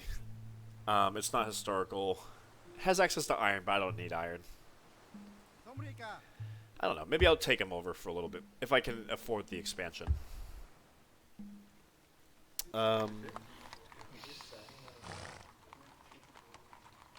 Yeah, let's get those temples built. Or whipped, I should say. There you go.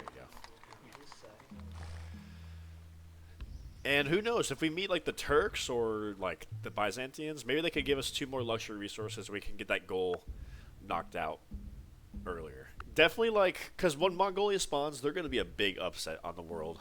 They could like collapse China and we could lose some luxury resources. Or the Turks. So definitely try to get this second goal done as fast as possible. It's marked by, so we can get it done before turn 300 and be fine. So that's what I'm trying to move rather quickly to get it done. I'm actually going to train a settler here. So we can get this tile settled as fast as possible. I am going to start. I'm going to start training a workboat. I'm going to whip out this workboat because I'm trying to get this second goal done as fast as possible. Um, the archer can wait, and I don't mind whipping my core city to help us get a little bit closer to victory. Turn up research a little bit, just in case.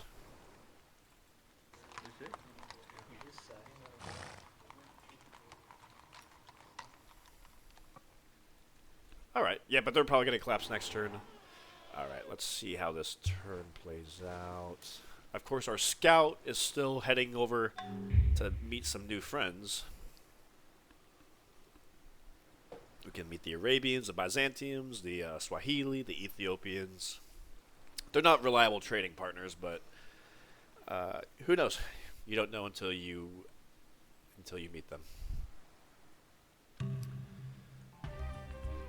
Okay, that's fine.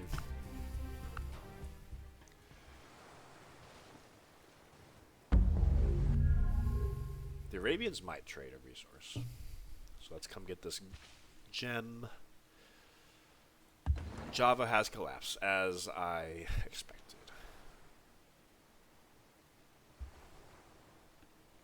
And they got replaced with crossbowmen, so they they became more advanced after their civilization collapsed. Dun dun dun. As you can see, look, I'm overexpanded right now. So if you guys were curious why I decided to raise this city, I'm all historical cities right now, and I'm overexpanded.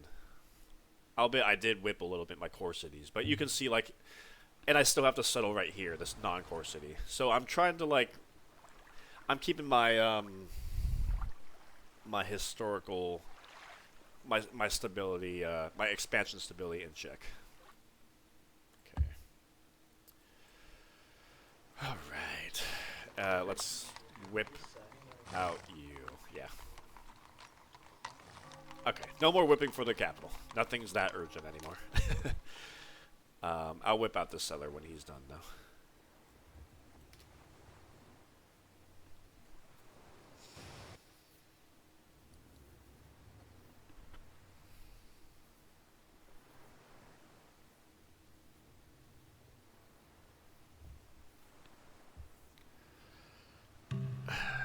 Okay. No, we can't cancel deals with anybody. Of course, we need them for luxury resources. Come on over here.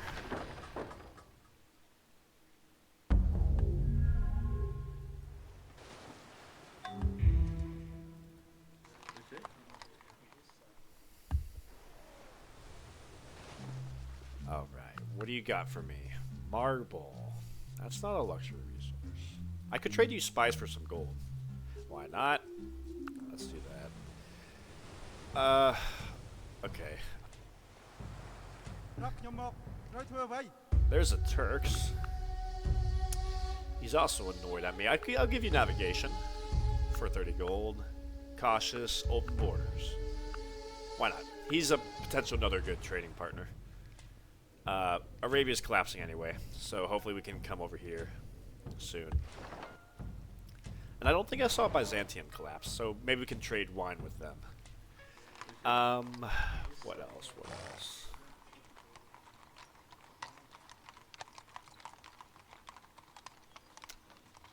Okay, yeah, let's start building all these temples we need. For the Islamic and the Hindu cathedral, you need to get double production speed, you need marble. Unfortunately, there's no marble anywhere in this area. But to get double production speed for the Buddhist cathedral, you need copper. So, luckily there's copper right here. So I'll come improve this after I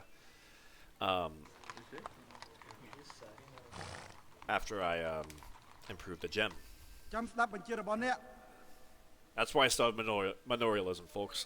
So, yeah. You can get that done in a few turns.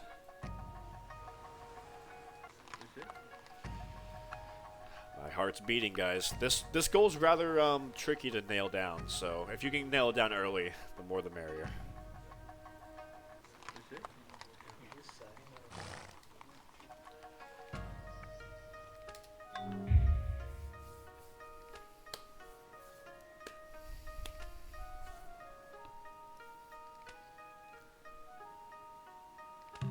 We got 16 turns and Mongolia spawns in 6 turns, so it's coming down to it. let's come get an archer in this city. Um,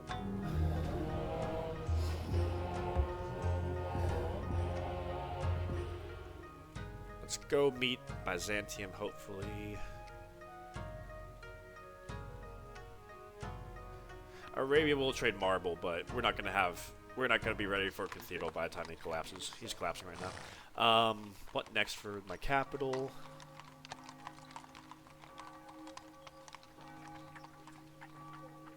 I could do that. No, let's make a wharf. Trade route commerce. Everything is centered around that. Temple. Yeah, we're just gonna start making our temples because that's our third and final goal. So once we get that out of the way, we win. I could probably whip out the cellar now. Well, the workboat's not ready, so I'll start making the temples.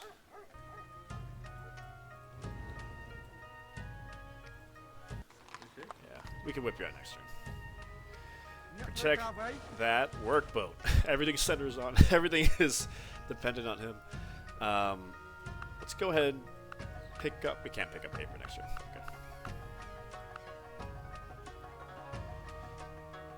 We are now getting 129 commerce per turn, so that's excellent. We're steamrolling our way to 8,000.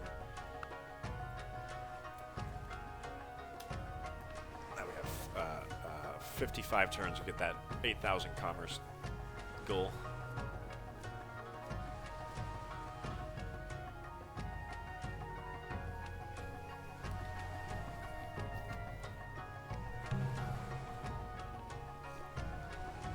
I don't think they have any warships over here, but just in case.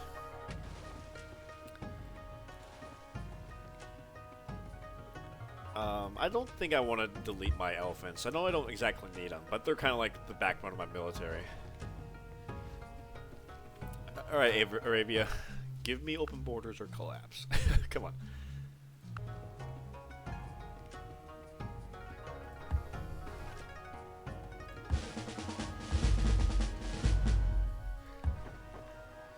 Alright, let's sharpen up a little bit, because we are overexpanded a decent amount now, I can see. We need to wait for our capital and other core cities to grow back up a little bit. Somebody whipped them too much. But we can whip out this to anger, that's okay, whatever. These cities are, they're gonna starve anyway, so. Let's do the Buddhist temple.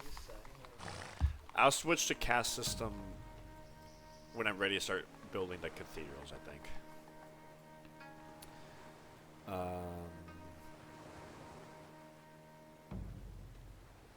No, well, I'll switch to, okay, let's whip out the settler. Do that.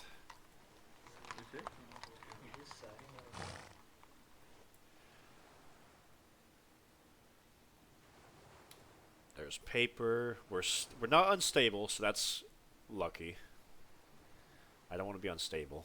And we picked up paper, which unlocks the post office, which lets us get another trade route. But the problem is the post office is a rather expensive building, and I don't know if it's worth building for us. Yeah, we can do that. I mean, I don't need fortification, but more money is more money. So let's do that. Boom.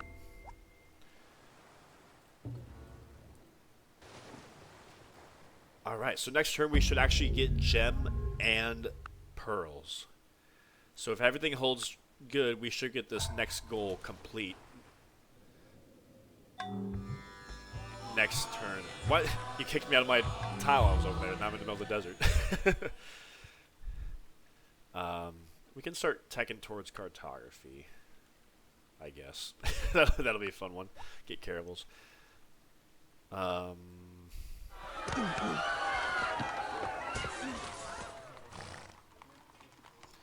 Alright, we need 3 more Hindu temples, 4 more Buddhist temples. 1, 2, 3, 4. There we go. 1. I'll make 1 here. Yeah. Guys, I'm nervous. I want to get this goal done. Nobody has another luxury resource to trade. I'm looking for wine. Well, you'll see. It's okay. We'll get it done next turn. I'm just lucky China didn't collapse. I ran a test game where China collapsed early, and they just had a few cities, and they never had any resources to trade to me. All right. Come on, Arabia. So there's the gems. That's 11 happiness resources. Here's this city. And here's the pearl. Woo! 12 happiness resources by turn 300. Awesome. Love to see it. Love to see it. So I don't want this city to grow big at all. In fact, I'm gonna let it starve a little bit. But I can't make a gudang here, right? So I'm gonna I'm gonna get that done. This is historical area, so I'm much more happy to let this city grow a little bit bigger. Whip out that Buddhist temple, and I'll make a. See, look at the post office is 108 production. There's no double production speed. It's just, in my opinion, not worth it. I guess you can make it if you need to, but whatever. I'd rather make a wharf, I guess, which is faster. So I'll make a harbor here next. I don't need that food. Alright. I'm happy I got that goal done. Let's make sure. Yep, okay. Now let's get that copper done.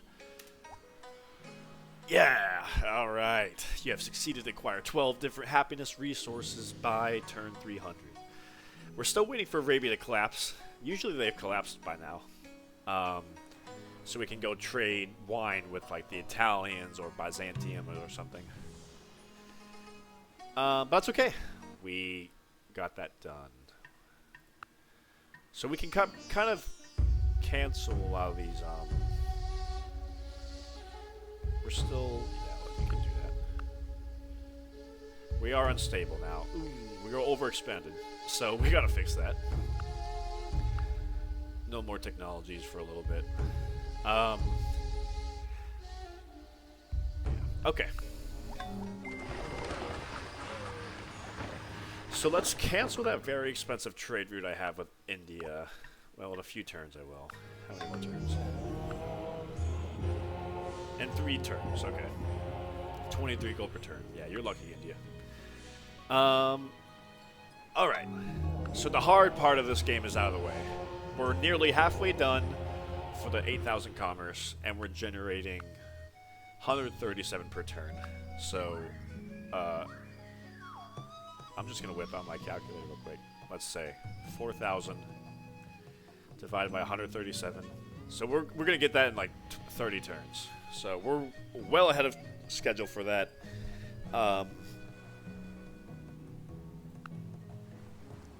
And of course, once we get that done, we get a golden age, and we just need to, like, the only like thing we need to worry about is making sure Islam spreads to at least one of our cities, right? Because it hasn't spread to a single city yet. We have contact with Arabia.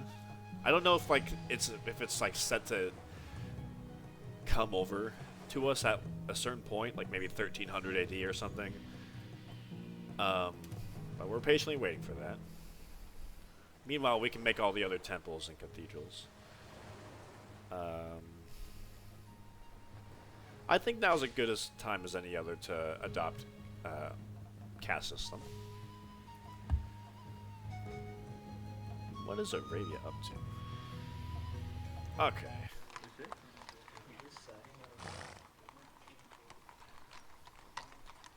Make a market here. Why not? Make my first market.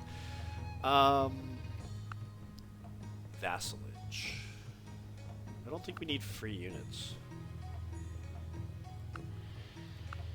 I'd rather keep double production speed of library and aqueduct. Whatever.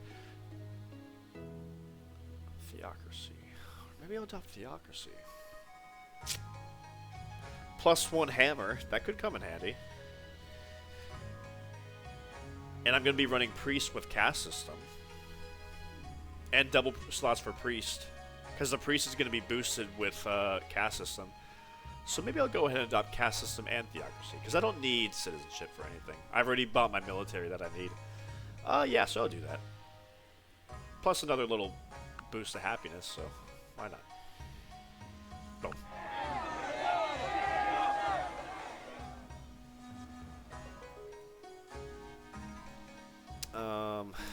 Right.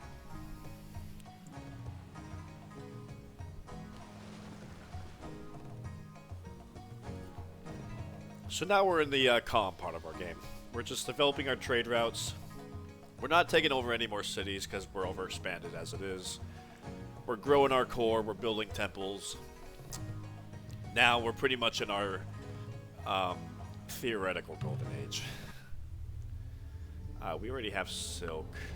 No, thank you. He's about to be taken over by Mongolia, so things are about to get ugly for China. And the Turks, I guess.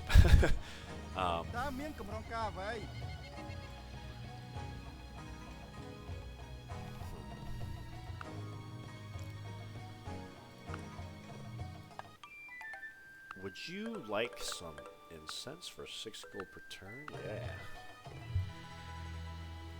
So I'll calm down my research a little bit. Because I don't want to trigger another stability check for a little bit. Alright, do that. I'll make a Buddhist temple here.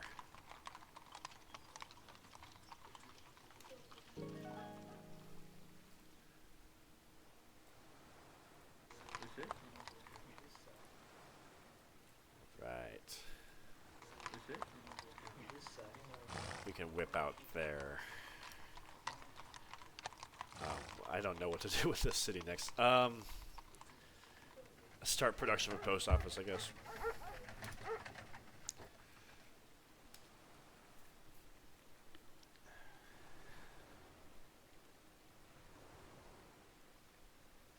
India's collapsing. Arabia is probably also going to collapse from the Mongolians, the Turks as well, China as well. This is a time of upheaval for the world. So that's why, if you can achieve that luxury resource goal before turn 289, you're golden. That's why I'm so happy right now, because I got that out of the way. Because it's much better than trying to make friends with Mongolia and maybe trading luxury resources with them. I'm still going to try to make friends with them, of course. Because they're a potential good trading partner. No. He's about to be taken out of existence by Mongolia, so. Speaking of Mongolia. Oh, he doesn't want patronage? That doesn't make any sense, mister. Yeah, but you can see he has a lot of resources. No gold per turn. Not yet, though.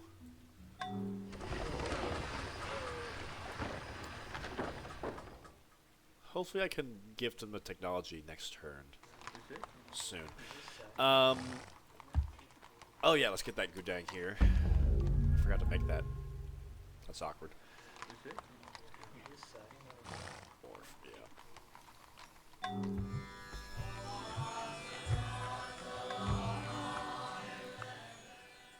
Okay. Cancel that very expensive trade deal next turn with India. Not that we need more gold, but, you know, just to keep in mind. But 2 different shrines made in 1 turn? That's interesting. Yeah, Rise of the Ties. So they're going to flip this incense away from me, so that's okay. That's why it's also kind of important to settle on this incense, to make sure you get this incense.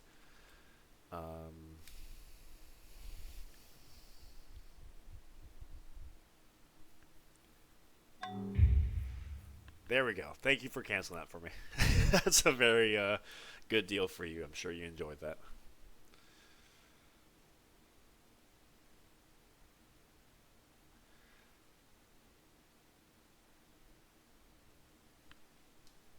Oh, we met Swahili, which is good because that's another Muslim civilization. So hopefully that encourages more of Islam to spread to our cities.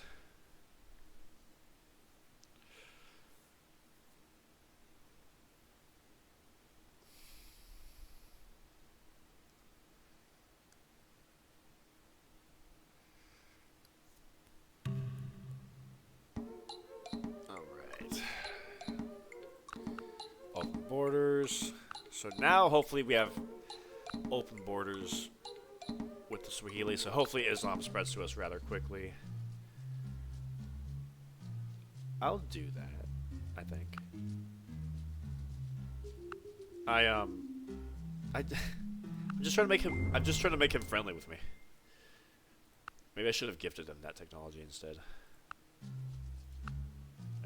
Probably. Whatever. Mongolia, please let me give you patronage. I beg you.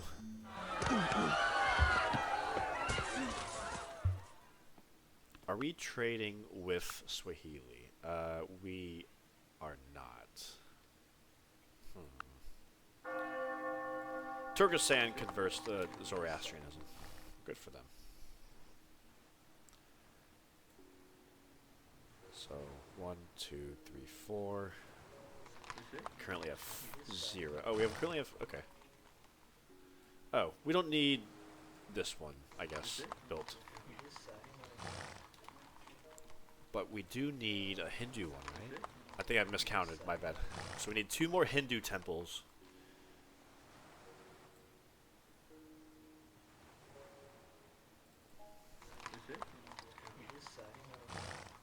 Let me, get one here.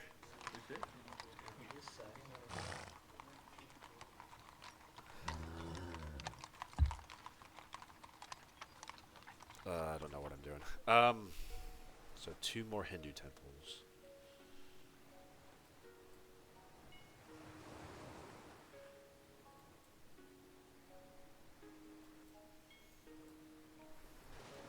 Tell you what, I'm gonna move 2 of these elephants over to this other city.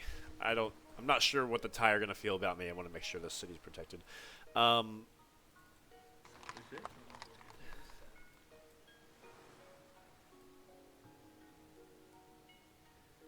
So you have 1, 2, 3, 4. I just counted that. So I can stop producing. That's this one. Well, it's some more hammer. Okay, God, I just need to make a decision. Hindu temple here. There we go.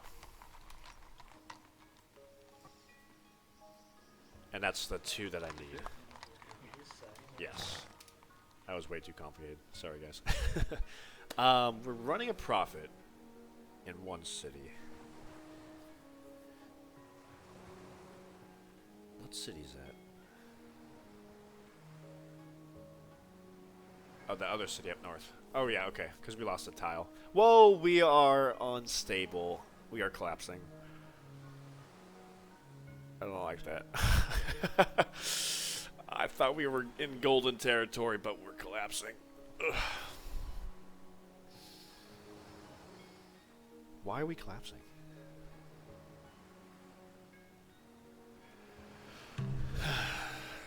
What happened?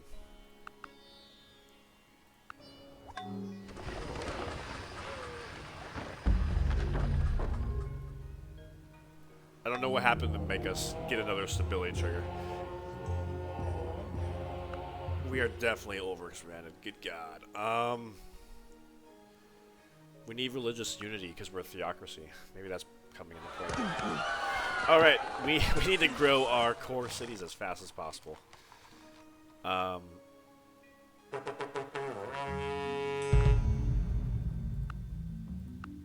Yeah, you like that. You like that. Okay, open borders.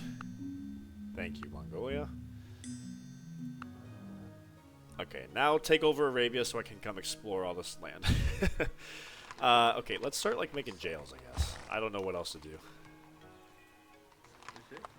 That's worrying me. That's worrying me. Also, there was a change where recently where temporary anger, like whipping your population does contribute to the foreign instability of that city. So maybe I'm whipping too much, and that's what's going on. I need to stop whipping.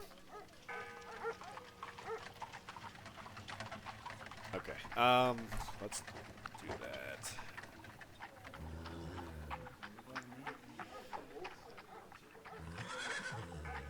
That'll work. Wharf next. I don't know why I got another stability trigger. Okay, I'm gonna turn off science completely, and I'm just gonna run culture. Just because I have a cultural expansion stability, so it's gonna reduce the instability for these cities when I get more of my culture in them. To explain it to you guys, stability influence factors. It's like a little bit less stable for you if you have less than 50%, and a little bit less stable for you if you have less than 20%, and they're cumulative. So, like for example, this city, 21% Malay. Yeah, I just need to get more of my culture in all these cities. And no more whipping, I guess. I've been whipping too much. I'm sorry. Maybe if I whip out of jail, that'll be okay. I don't know. I'm just paranoid now. I hate being collapsing. I hate it.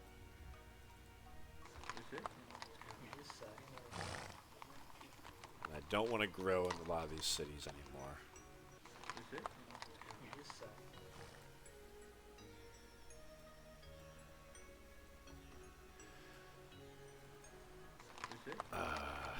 I'll whip out this city though, because why not?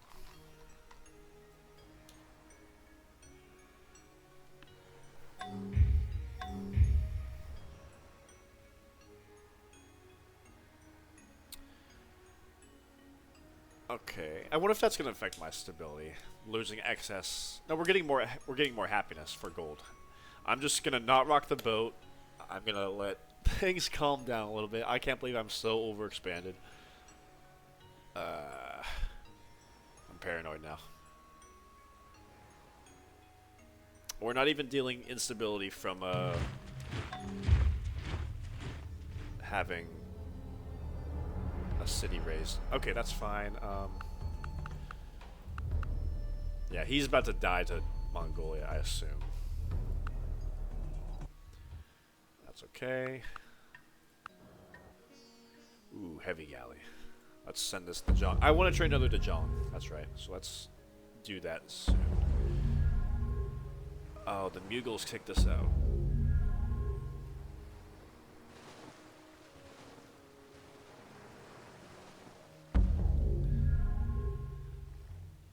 What is that? Is that an independent city? I'm in their city. How did that happen? Oh, I can go in their city. I forgot that. Scouts can go in independent cities. Not if I'm hostile to them, though. My good mood was ruined by this instability onslaught.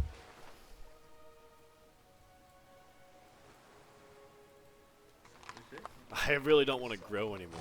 Oh, good grief.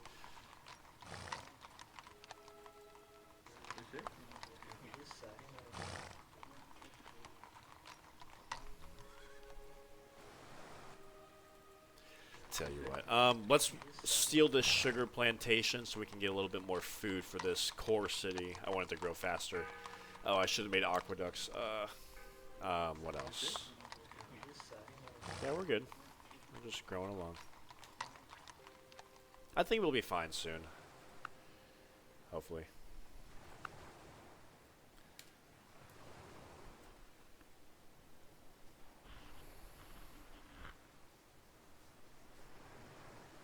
We still have 40 something turns, 46 turns now to build those 3 cathedrals.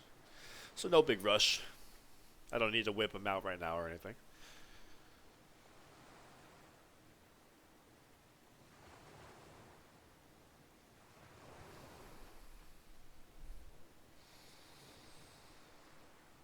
Alright. I'm the only civilization collapsing. Knock on wood. Please. Nobody declare war on me. We cannot trade for any technology, because that would trigger a stability check. Now he's willing to trade wine, which is funny, but too late for that.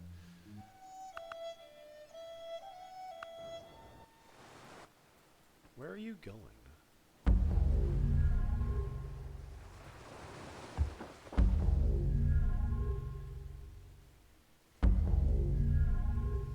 Is Arabia really put up a fight against Mongolia? That's interesting.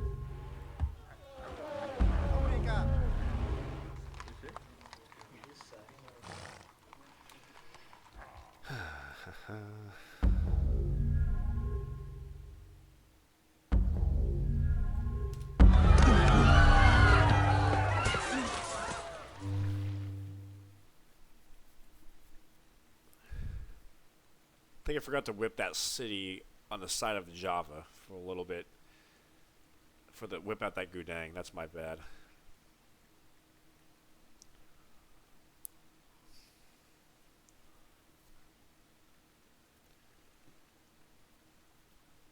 I'm so concerned about this stability problem. Sure. Why not? Enjoy. Good relations boost stability, so. I have a bonus on defense, so I'm gonna just let him come to me here. We got copper, but we need to connect it to our nearest city. Make a road here. Come on, Mongolia, do your thing. Okay, so you can see our culture quickly has been increasing, so that should help our stability, I hope. Once we get to 50%, that should make it a little bit easier for us.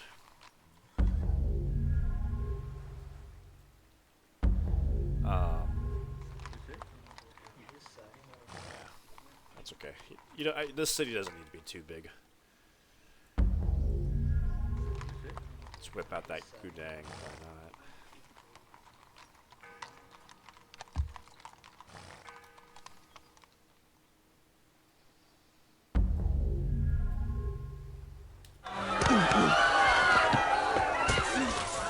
Mongolia's on a roll this turn. Independent, China, Arabia. Sounds about right for 1250 AD. Where's my music? Notre Dame.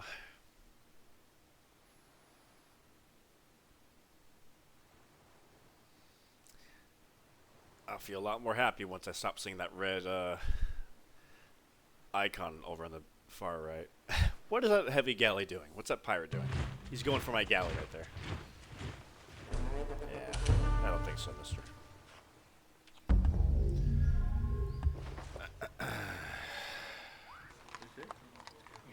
Makes me want to put farms on these tiles to grow this city a little bit faster.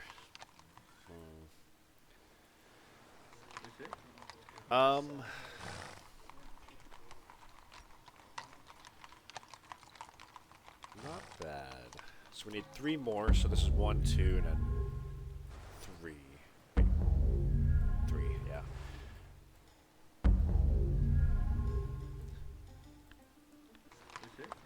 So next turn this should be better for us for stability, I think. When we get over 50%.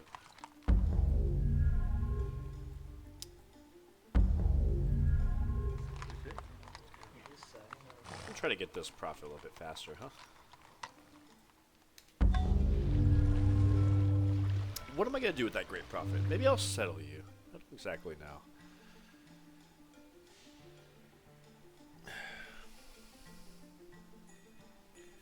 We have so much money. Like, we could really be taking the tech race. We could really be the tech leader if we wanted to. But I don't know what to do with that. Buddhist stupa. The granary is so dang expensive.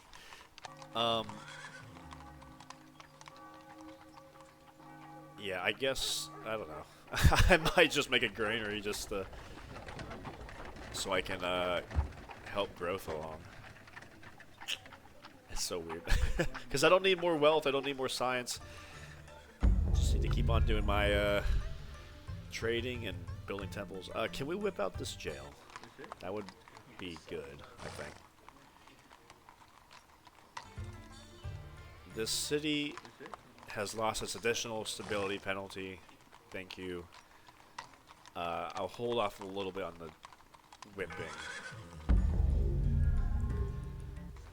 This city will lose that next turn, I suppose. So right now it's at 17 instability. I think it just went down to 14. Which is good.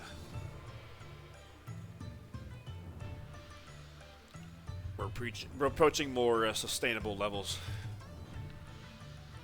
I'm also really glad I didn't take over that other city of Makassar, because that would really push me into overexpanded territory. Yeah, so 17 to 14, so we lost a little bit more foreign instability. I don't know what to build here. I'll make a work boat to get that whale. After that, I don't know. Maybe I'll make my Muslim cathedral here.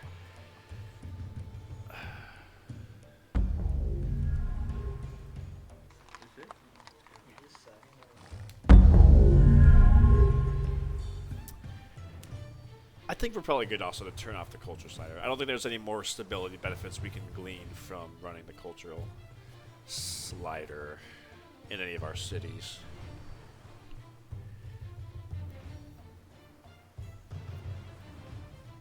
Korea has made Himeji Castle. Interesting. Alright, there's our copper hooked up, so once we get all our Buddhist temples built, we can start production of the Buddhist cathedral.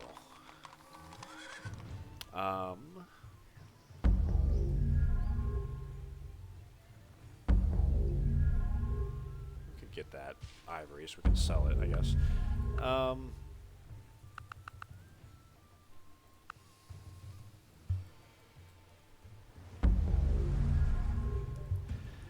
Yeah, I think we're good on our cultural issues.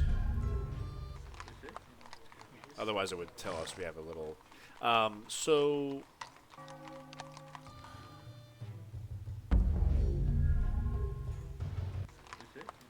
Yeah. I don't know. We're not doing anything with our money anyway, so I'll just keep running the culture slider for fun. Should make like I could start putting arenas in all my cities for more happiness. So the Chinese are collapsing, the Indians are collapsing, and the kingdom of Srivijaya is collapsing. Who are they?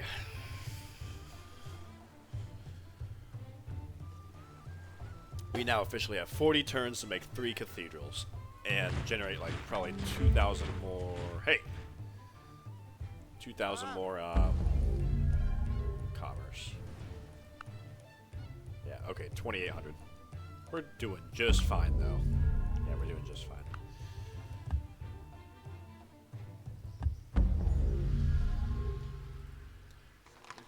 I will be whipping out that jail as soon as you're able to.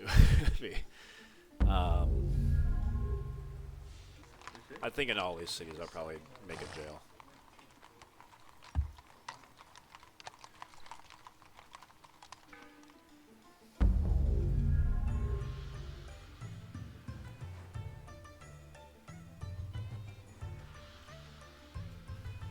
I guess I could use that profit to just settle you in my capital for a little bit more hammers.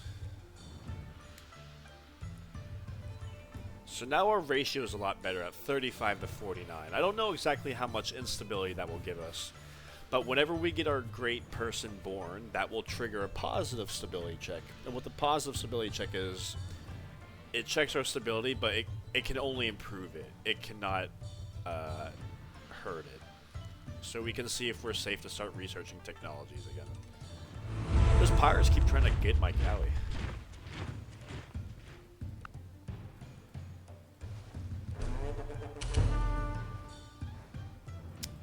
Let's get that whale, because why not?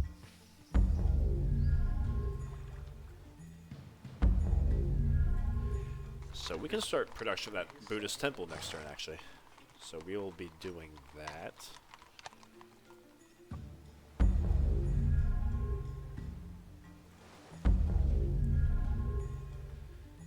I'll come make farms over here next turn, I think.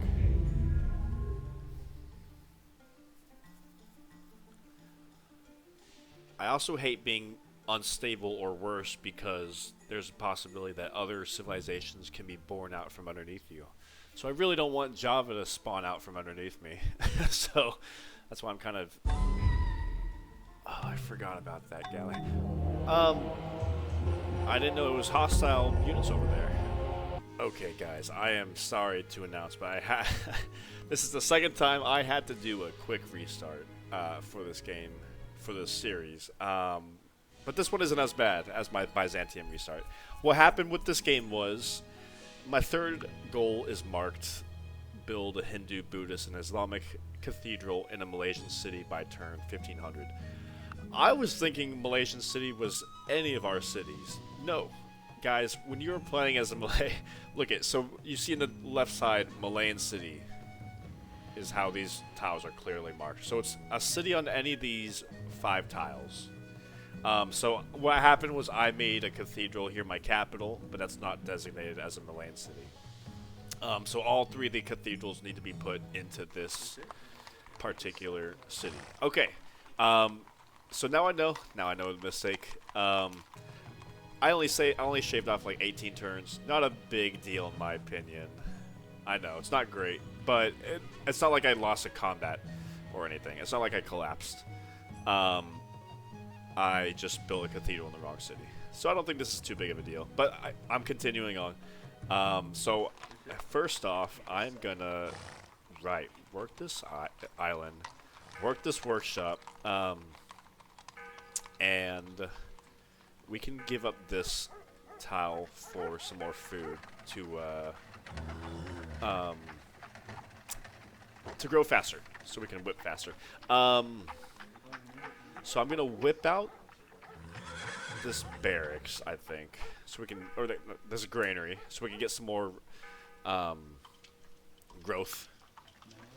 And I'm gonna start production of our first cathedral, the Buddhist cathedral, because it gives us a hammer and double production speed of copper. Let me go ahead and work this tile with this guy. There we go. Alright, so I mean, yeah, sorry, I really hate restarting, but this was just about the about the cathedral position, which in my opinion is not the end of the world. Islam did spread to this city, so immediately I'm going to start a construction of a monastery so I can spread it to 4 cities, or 3 more cities I should say, so I can make the temples. Buddhist temple. Okay, so we need to make a few more. So this city, yeah, we can just have it keep growing, I guess.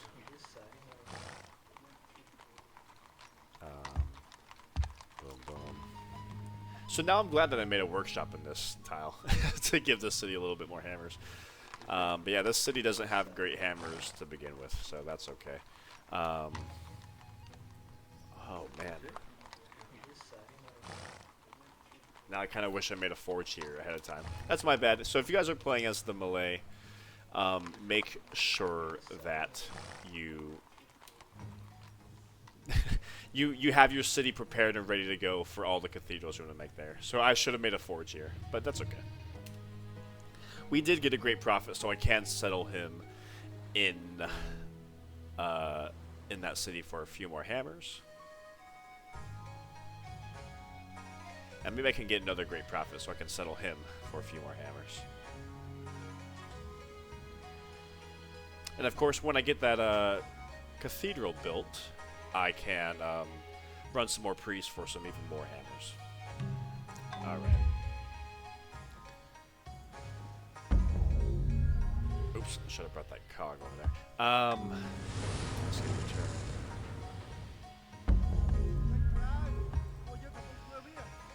Alright, and I don't think we're going to be able to trade marble to speed up construction of our Muslim or our Hindu cathedral, but that's okay. We're going right along.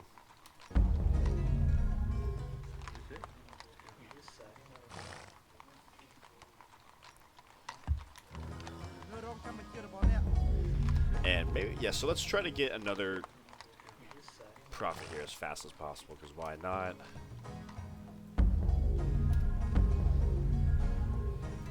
India, rest in peace. Arabia is also about to join them.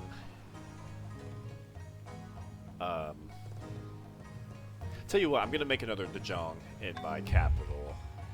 We need more military protection for Navy. Okay, that's fine. I wish you had marble. Especially with our specialist here. We lost trade with China because our galley over there was killed. So let's send this cog on his way.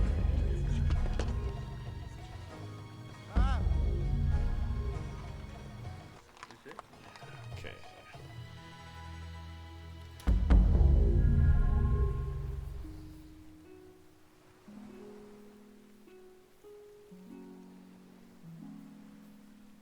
Yeah, so I can probably spread Islam to my capital,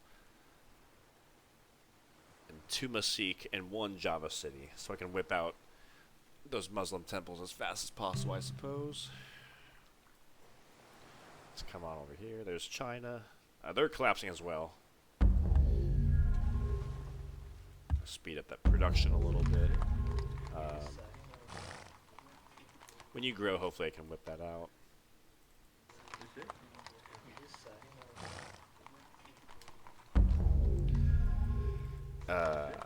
Muslim missionary.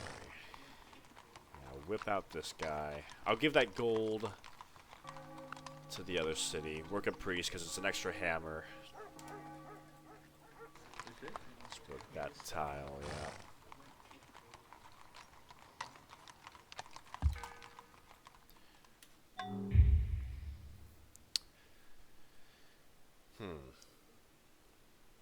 Felt so stupid that I lost my my save for like 15 turns because I was building my cathedral in the wrong city. You got to pay attention. So I'm telling you guys now so you don't make the same mistake that I did. The plague has unfortunately spread to our capital, which is the one city I don't want to spread to. But, oh well. It is what it is. There's a pirate over there.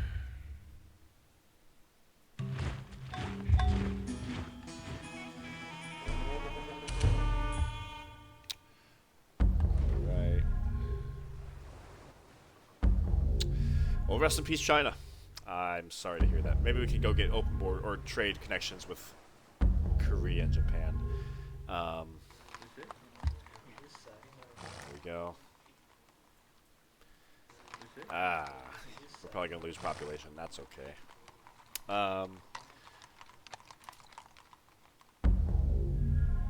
We need 2 more Hindu temples. Let's go ahead and whip these out so we can get that over with. So this one and this one. Just make wealth. Hang on to that overflow till I get a Muslim missionary over there.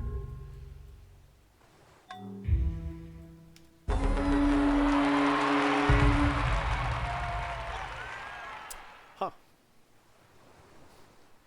Arabia is a vassal of Mongolia. Interesting.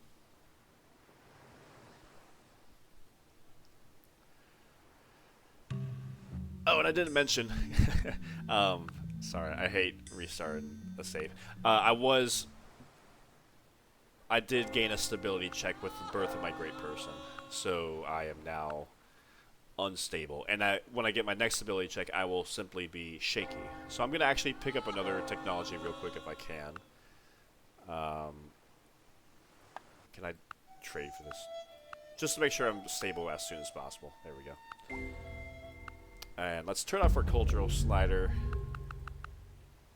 Run that. And we can just pick up other technologies, whatever. Okay.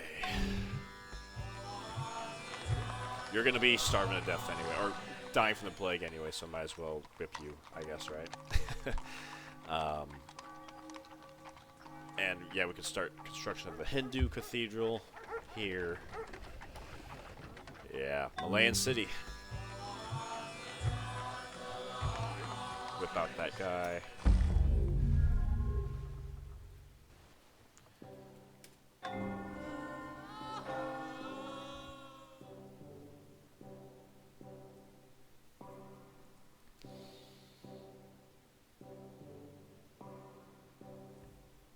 Yeah, the plague's gonna hurt for a few turns. It is what it is. Yeah, okay, everybody left our capital, but we're here at 2 population. So now we have 32 turns to make 2 cathedrals without any marble. So it is what it is. Alright. Let's train another missionary here. 7 turns, I guess.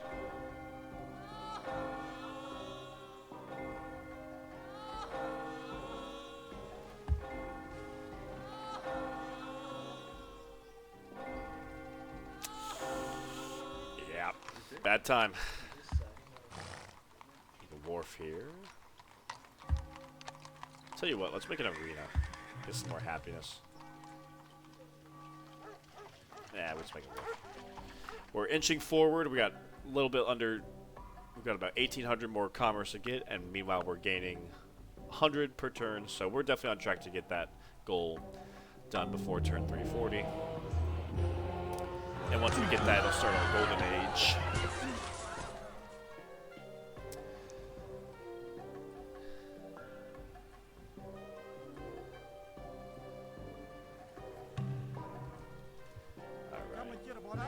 Islam here.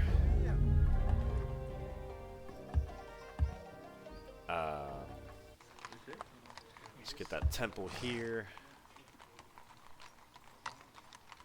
Can whip that out next turn. I'll spread Islam to my capital and at the Tunisic. And that'll be 4 cities.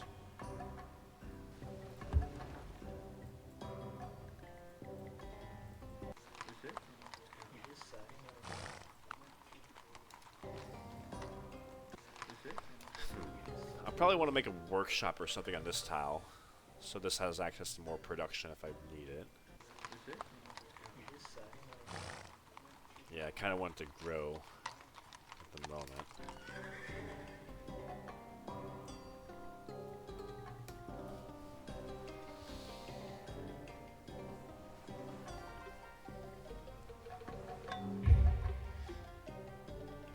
Go ahead, cancel those trade routes, I don't care. Gold is doing nothing for us at this point. We just need hammers. Too bad we can't trade for hammers. Jail. Yeah. And this great profit, like I said, I'll settle my capital. Just build wealth here. Oh, it's spread here by itself. Excellent.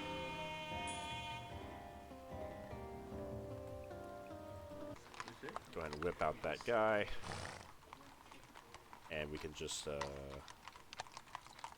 build wealth, I suppose.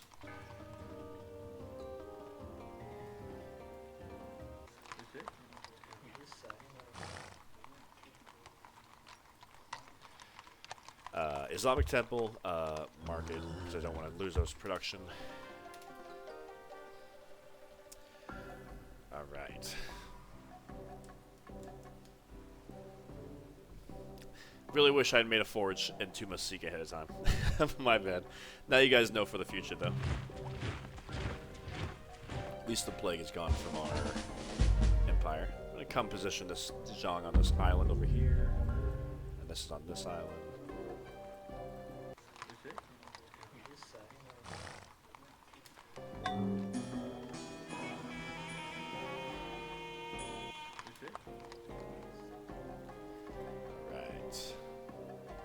So I guess I'll spread you.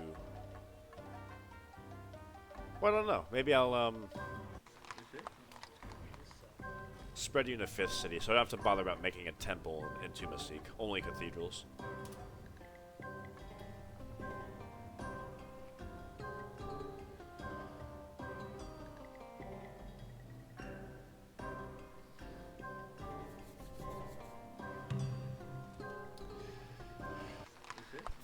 I think I'd rather work this workshop.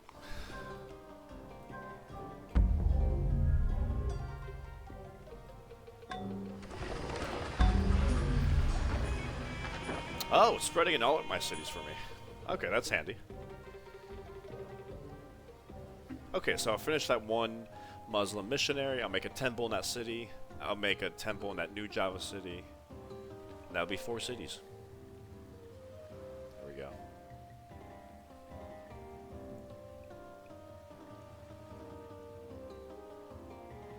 guess I do need to train one more missionary. Oh, no I don't. No I don't. I'm good.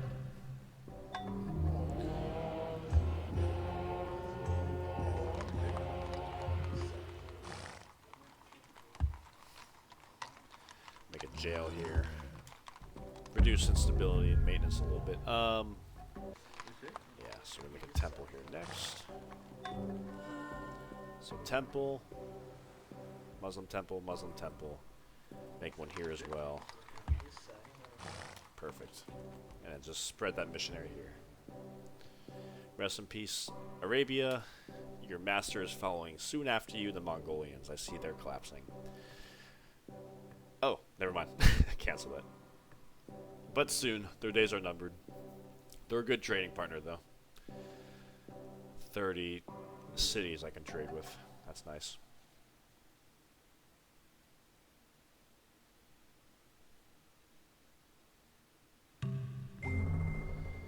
Alright. Let's, I don't need to rush out that missionary. Or that, mosque, I should say. Go.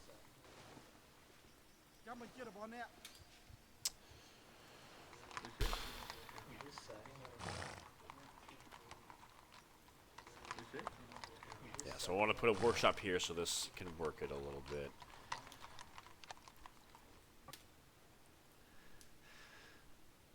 And I guess if I should prepare to not whip out right before I get into a golden age, so I can work all these all these production tiles that have one more hammer associated with them, right?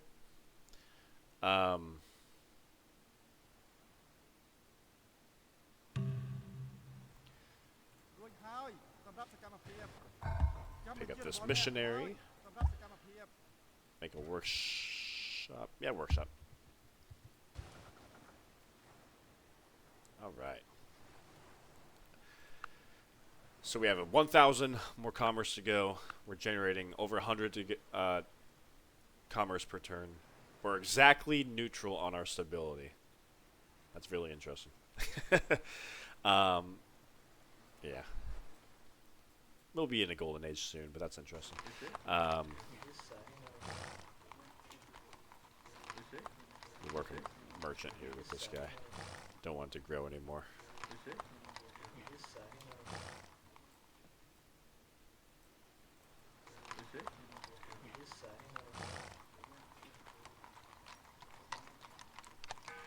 Trying to discourage growth a little bit.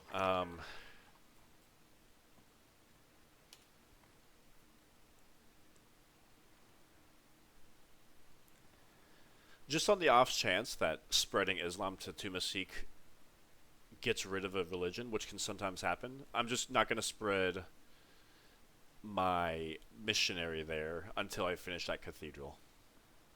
Just to be on the safe side. Once it's done, I'll spread it, and I can spread Islam there. Maybe I'll spread it now, whatever. Just on the off chance that he's unsuccessful. There we go. Okay, all three religions are there, safe and sound. Let's make this workshop. A few more turns to go for our golden age. Yeah, I'm not going to whip, I think, until after the golden age. Because there's a lot of one tile hammer, or one hammer tiles that I can potentially, you know, glean an extra hammer from during my golden age.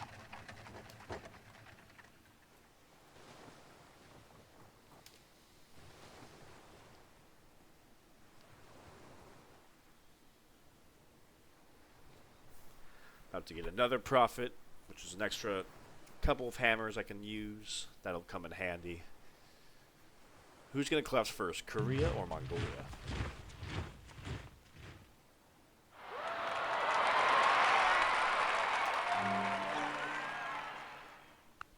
We're still on neutral stability. It's not too often I see that.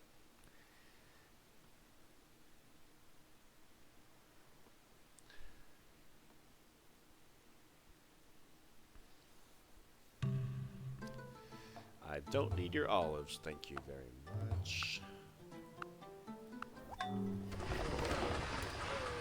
Alright.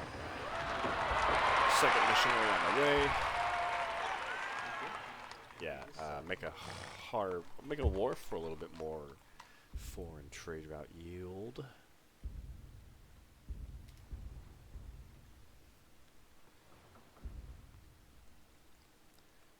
Right, about halfway done with our Hindu cathedral. We have 22 turns to go for this goal, so we're kind of cutting it close. Definitely making all your cathedrals in the Malayan city, which are these 5 tiles, does increase the difficulty a little bit. I suppose I could have put this city on this spice tile, but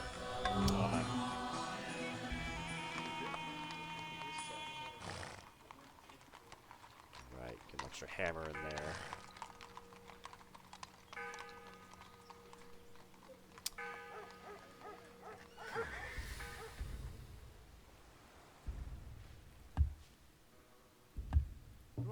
Extra couple of hammers for the priest. A few more turns for the Golden Age. I'll write out the Golden Age, and then hopefully at that point I'll be good to whip out the Muslim cathedral.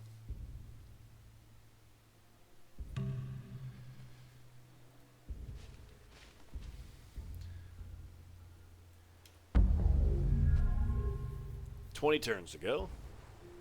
Mongolia's going to collapse any turn now. They usually collapse around 1400. Yeah, but who's going to collapse first? Korea or Mongolia? It's going to be Mongolia. It's a long turn, so I know they're collapsing right now. Oh, scratch that. Korea collapsed first. Rest in peace, Korea. Another trading partner down. At least we're only trading foreign trade routes right now, but still. Can I gift you a technology for open borders? Yes. Good. Because when Mongolia collapses, I'm going to lose a lot of foreign trade route, and I just want to make sure I can slide on. I'll get it in 2 turns anyway.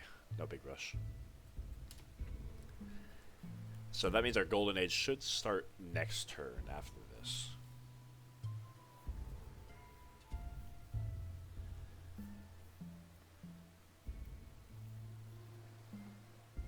Oh god, I need to whip out that other Islamic mosque. I forgot about that. Well, when it grows in 3 turns, it'll be able to be whipped. Okay, yeah. Alright. Really wish I could trade marble with anyone. Oh well. Alright, there is our commerce from city trade routes gold done. By turn 340. So we got that 18 turns ahead of time. But you saw we were very much dedicated to that goal this entire game. Whipping out lighthouses and wharfs and settling cities. So really got to orient yourself that direction. Yeah. Alright. So all these extra hammers coming in. Excellent. That's why I didn't want to whip yet. Not when I have a mosque to make next. But I'll get it done within 10 turns, I guess. I'll keep growing, and then I can whip it out soon. Perfect.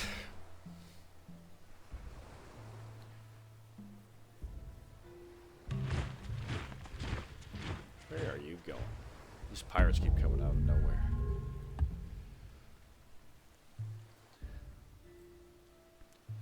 Alright, I'll whip... Oh. I guess I don't need to whip out that mosque now anyway.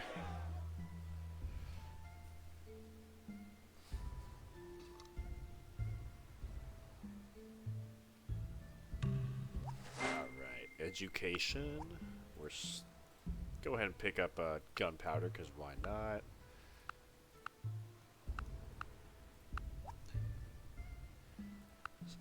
We got a little bit of stability thanks to happiness and civics. That's nice.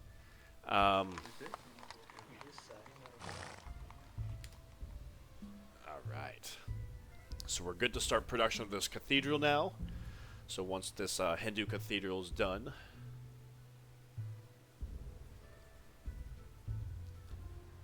Next turn, that will begin. Oh, we're third on the scoreboard. Not bad.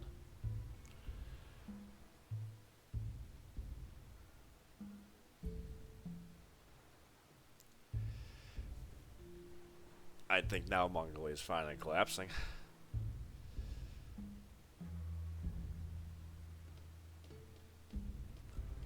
Rest in peace, your beautiful 31 foreign trade routes for my cities. But we already got that goal done, so I'm not concerned about that anymore. Just concerned about cramming as much production into Tumasik as I can.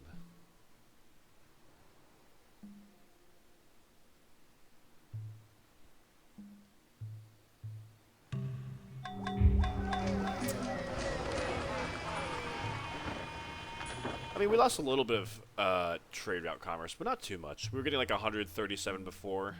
Now we're getting 120, so not crazy amount. You can explore. Yeah, you can go to sleep now. We're good. We're just perfect. Yeah, you can build wealth. You can build wealth. Whatever. Game is just about over. So why are all these cities needing orders? Yeah, just build wealth, everyone. Alright, so next turn, we finish this, and a Muslim cathedral.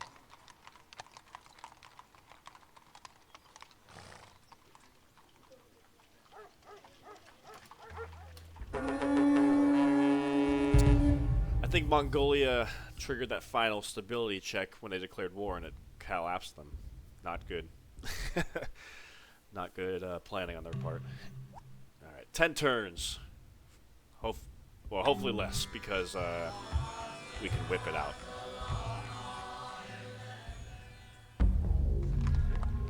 Right.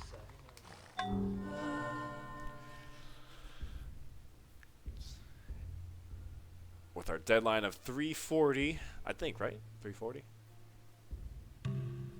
Yeah, 340. There's gunpowder.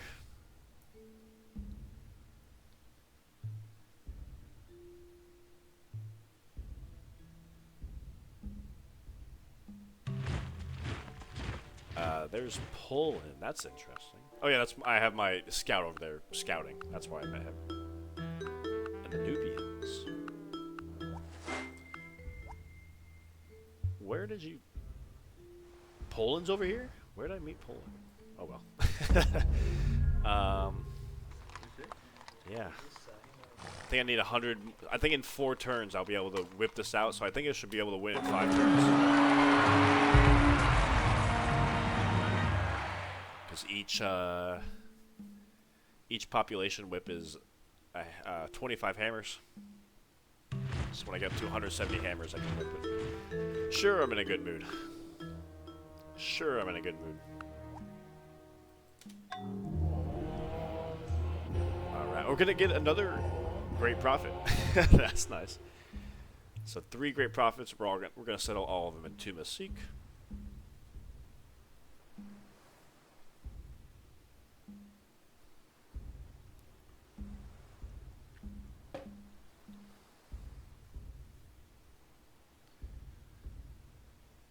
For a little bit extra hammers.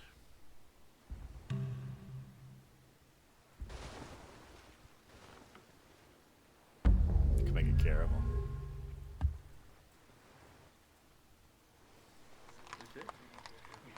Any turn now. Oh, I guess we could, yeah, do that. Shave off 2 more turns. Wow, okay. Thanks, priest. And welcome back, China. I see he's annoyed at me, but that's okay. That's okay. So any turn now, we should be able to whip out this mosque and beat the game. Hello.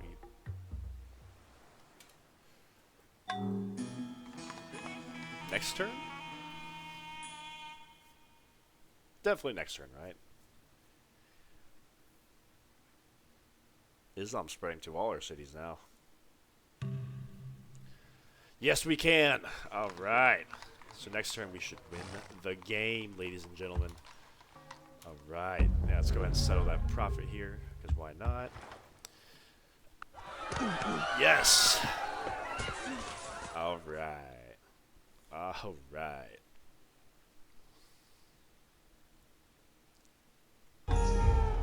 Oh, my scout. All right, ladies and gentlemen. Yes, that was the playthrough of the Malay civilization. You have succeeded to build a Hindu cathedral, Buddhist cathedral, and Islamic Grand Mosque in a Malayan city by turn 340. With 6 turns to spare. Wow, that was a lot closer than I thought it'd be. Woohoo! We won. Okay. Let's skip ahead. We are starting pretty far into the 3000 BC start. We're all the way over here at 500 AD. We're fast approaching the 600 AD start. And at that point, I'll switch over to that start. But here we go. Boom. And we spread quickly, plopping down cities left and right, all over our historical territory. And of course, when Java spawned, we waited a few turns. We gave him a little bit of preparation time, and then boom. We declared war and took them over rather quickly with our mighty war elephants. We had ourselves a nice trading empire based on commerce and resources and temples and cathedrals, eventually winning the game here in 1470 AD. Trying to make friends with everybody, trading with everybody. Of course, not everyone would trade, but we did our best. Nice. 2 hours and 34 minutes. Wow. Really? I thought it was a lot. I thought it was a lot longer than that. Okay, but nice. Okay, that's not too long. We did not make any of the top 5 cities. That's okay. I think because we didn't make any wonders. We did get the #1 score of Augustus Caesar. Not bad. Okay, ladies and gentlemen. Yes, you watched the playthrough of the Malay civilization. Yeah, so I think that obviously the biggest mistake I made was I did not realize Malayan city specifically meant one of these 5 tiles. I definitely should have paid attention to that. So if I was going to do this again, I would definitely have made the forge ahead of time so I could get that 25% production boost. Other than that, I think I played this rather good. Remember when Java spawns, I didn't give him a chance to declare war on me this game, but they can and they will declare war on you and kind of rush their swordsmen at you. They're amphibious swordsmen. I ran one game where they actually took my capital because I left it undefended. Well, I left an archer in it. So, yeah, don't underestimate the AI. They're actually, I think, getting smarter or something. ChatGPT is whispering evil strategies in their ears. Yeah, this was a fun game. The resource goal is a tricky one. Make sure you go and get contact with everybody so you have all options on the table for resource trade. You have a lot of luxury resources around you. Make sure you get the gem and the pearls. And after that, you just have to trade for like 5 resources, or maybe 6. I mean, maybe 5. Not too much, but China, India, the Turks, Mongolia, they all have a lot of resources, so you can trade. But yeah, definitely the Malayan unique power in building encourages infinite city spam, just putting cities all over the place to maximize city trade route. But yeah, that's the playthrough of the Malay civilization. Not too much historical area to work with. Careful about whipping. You saw what happens if you whip too much in your core cities. I nearly collapsed there for a few turns. So that was my second mistake I made. Forge into Mystique and grow my core cities. Okay. Hope you guys enjoyed the playthrough of the Malay civilization. The next civilization will be Japan. Now that will be an interesting one. Okay. Thank you all for watching, and take care. Bye-bye.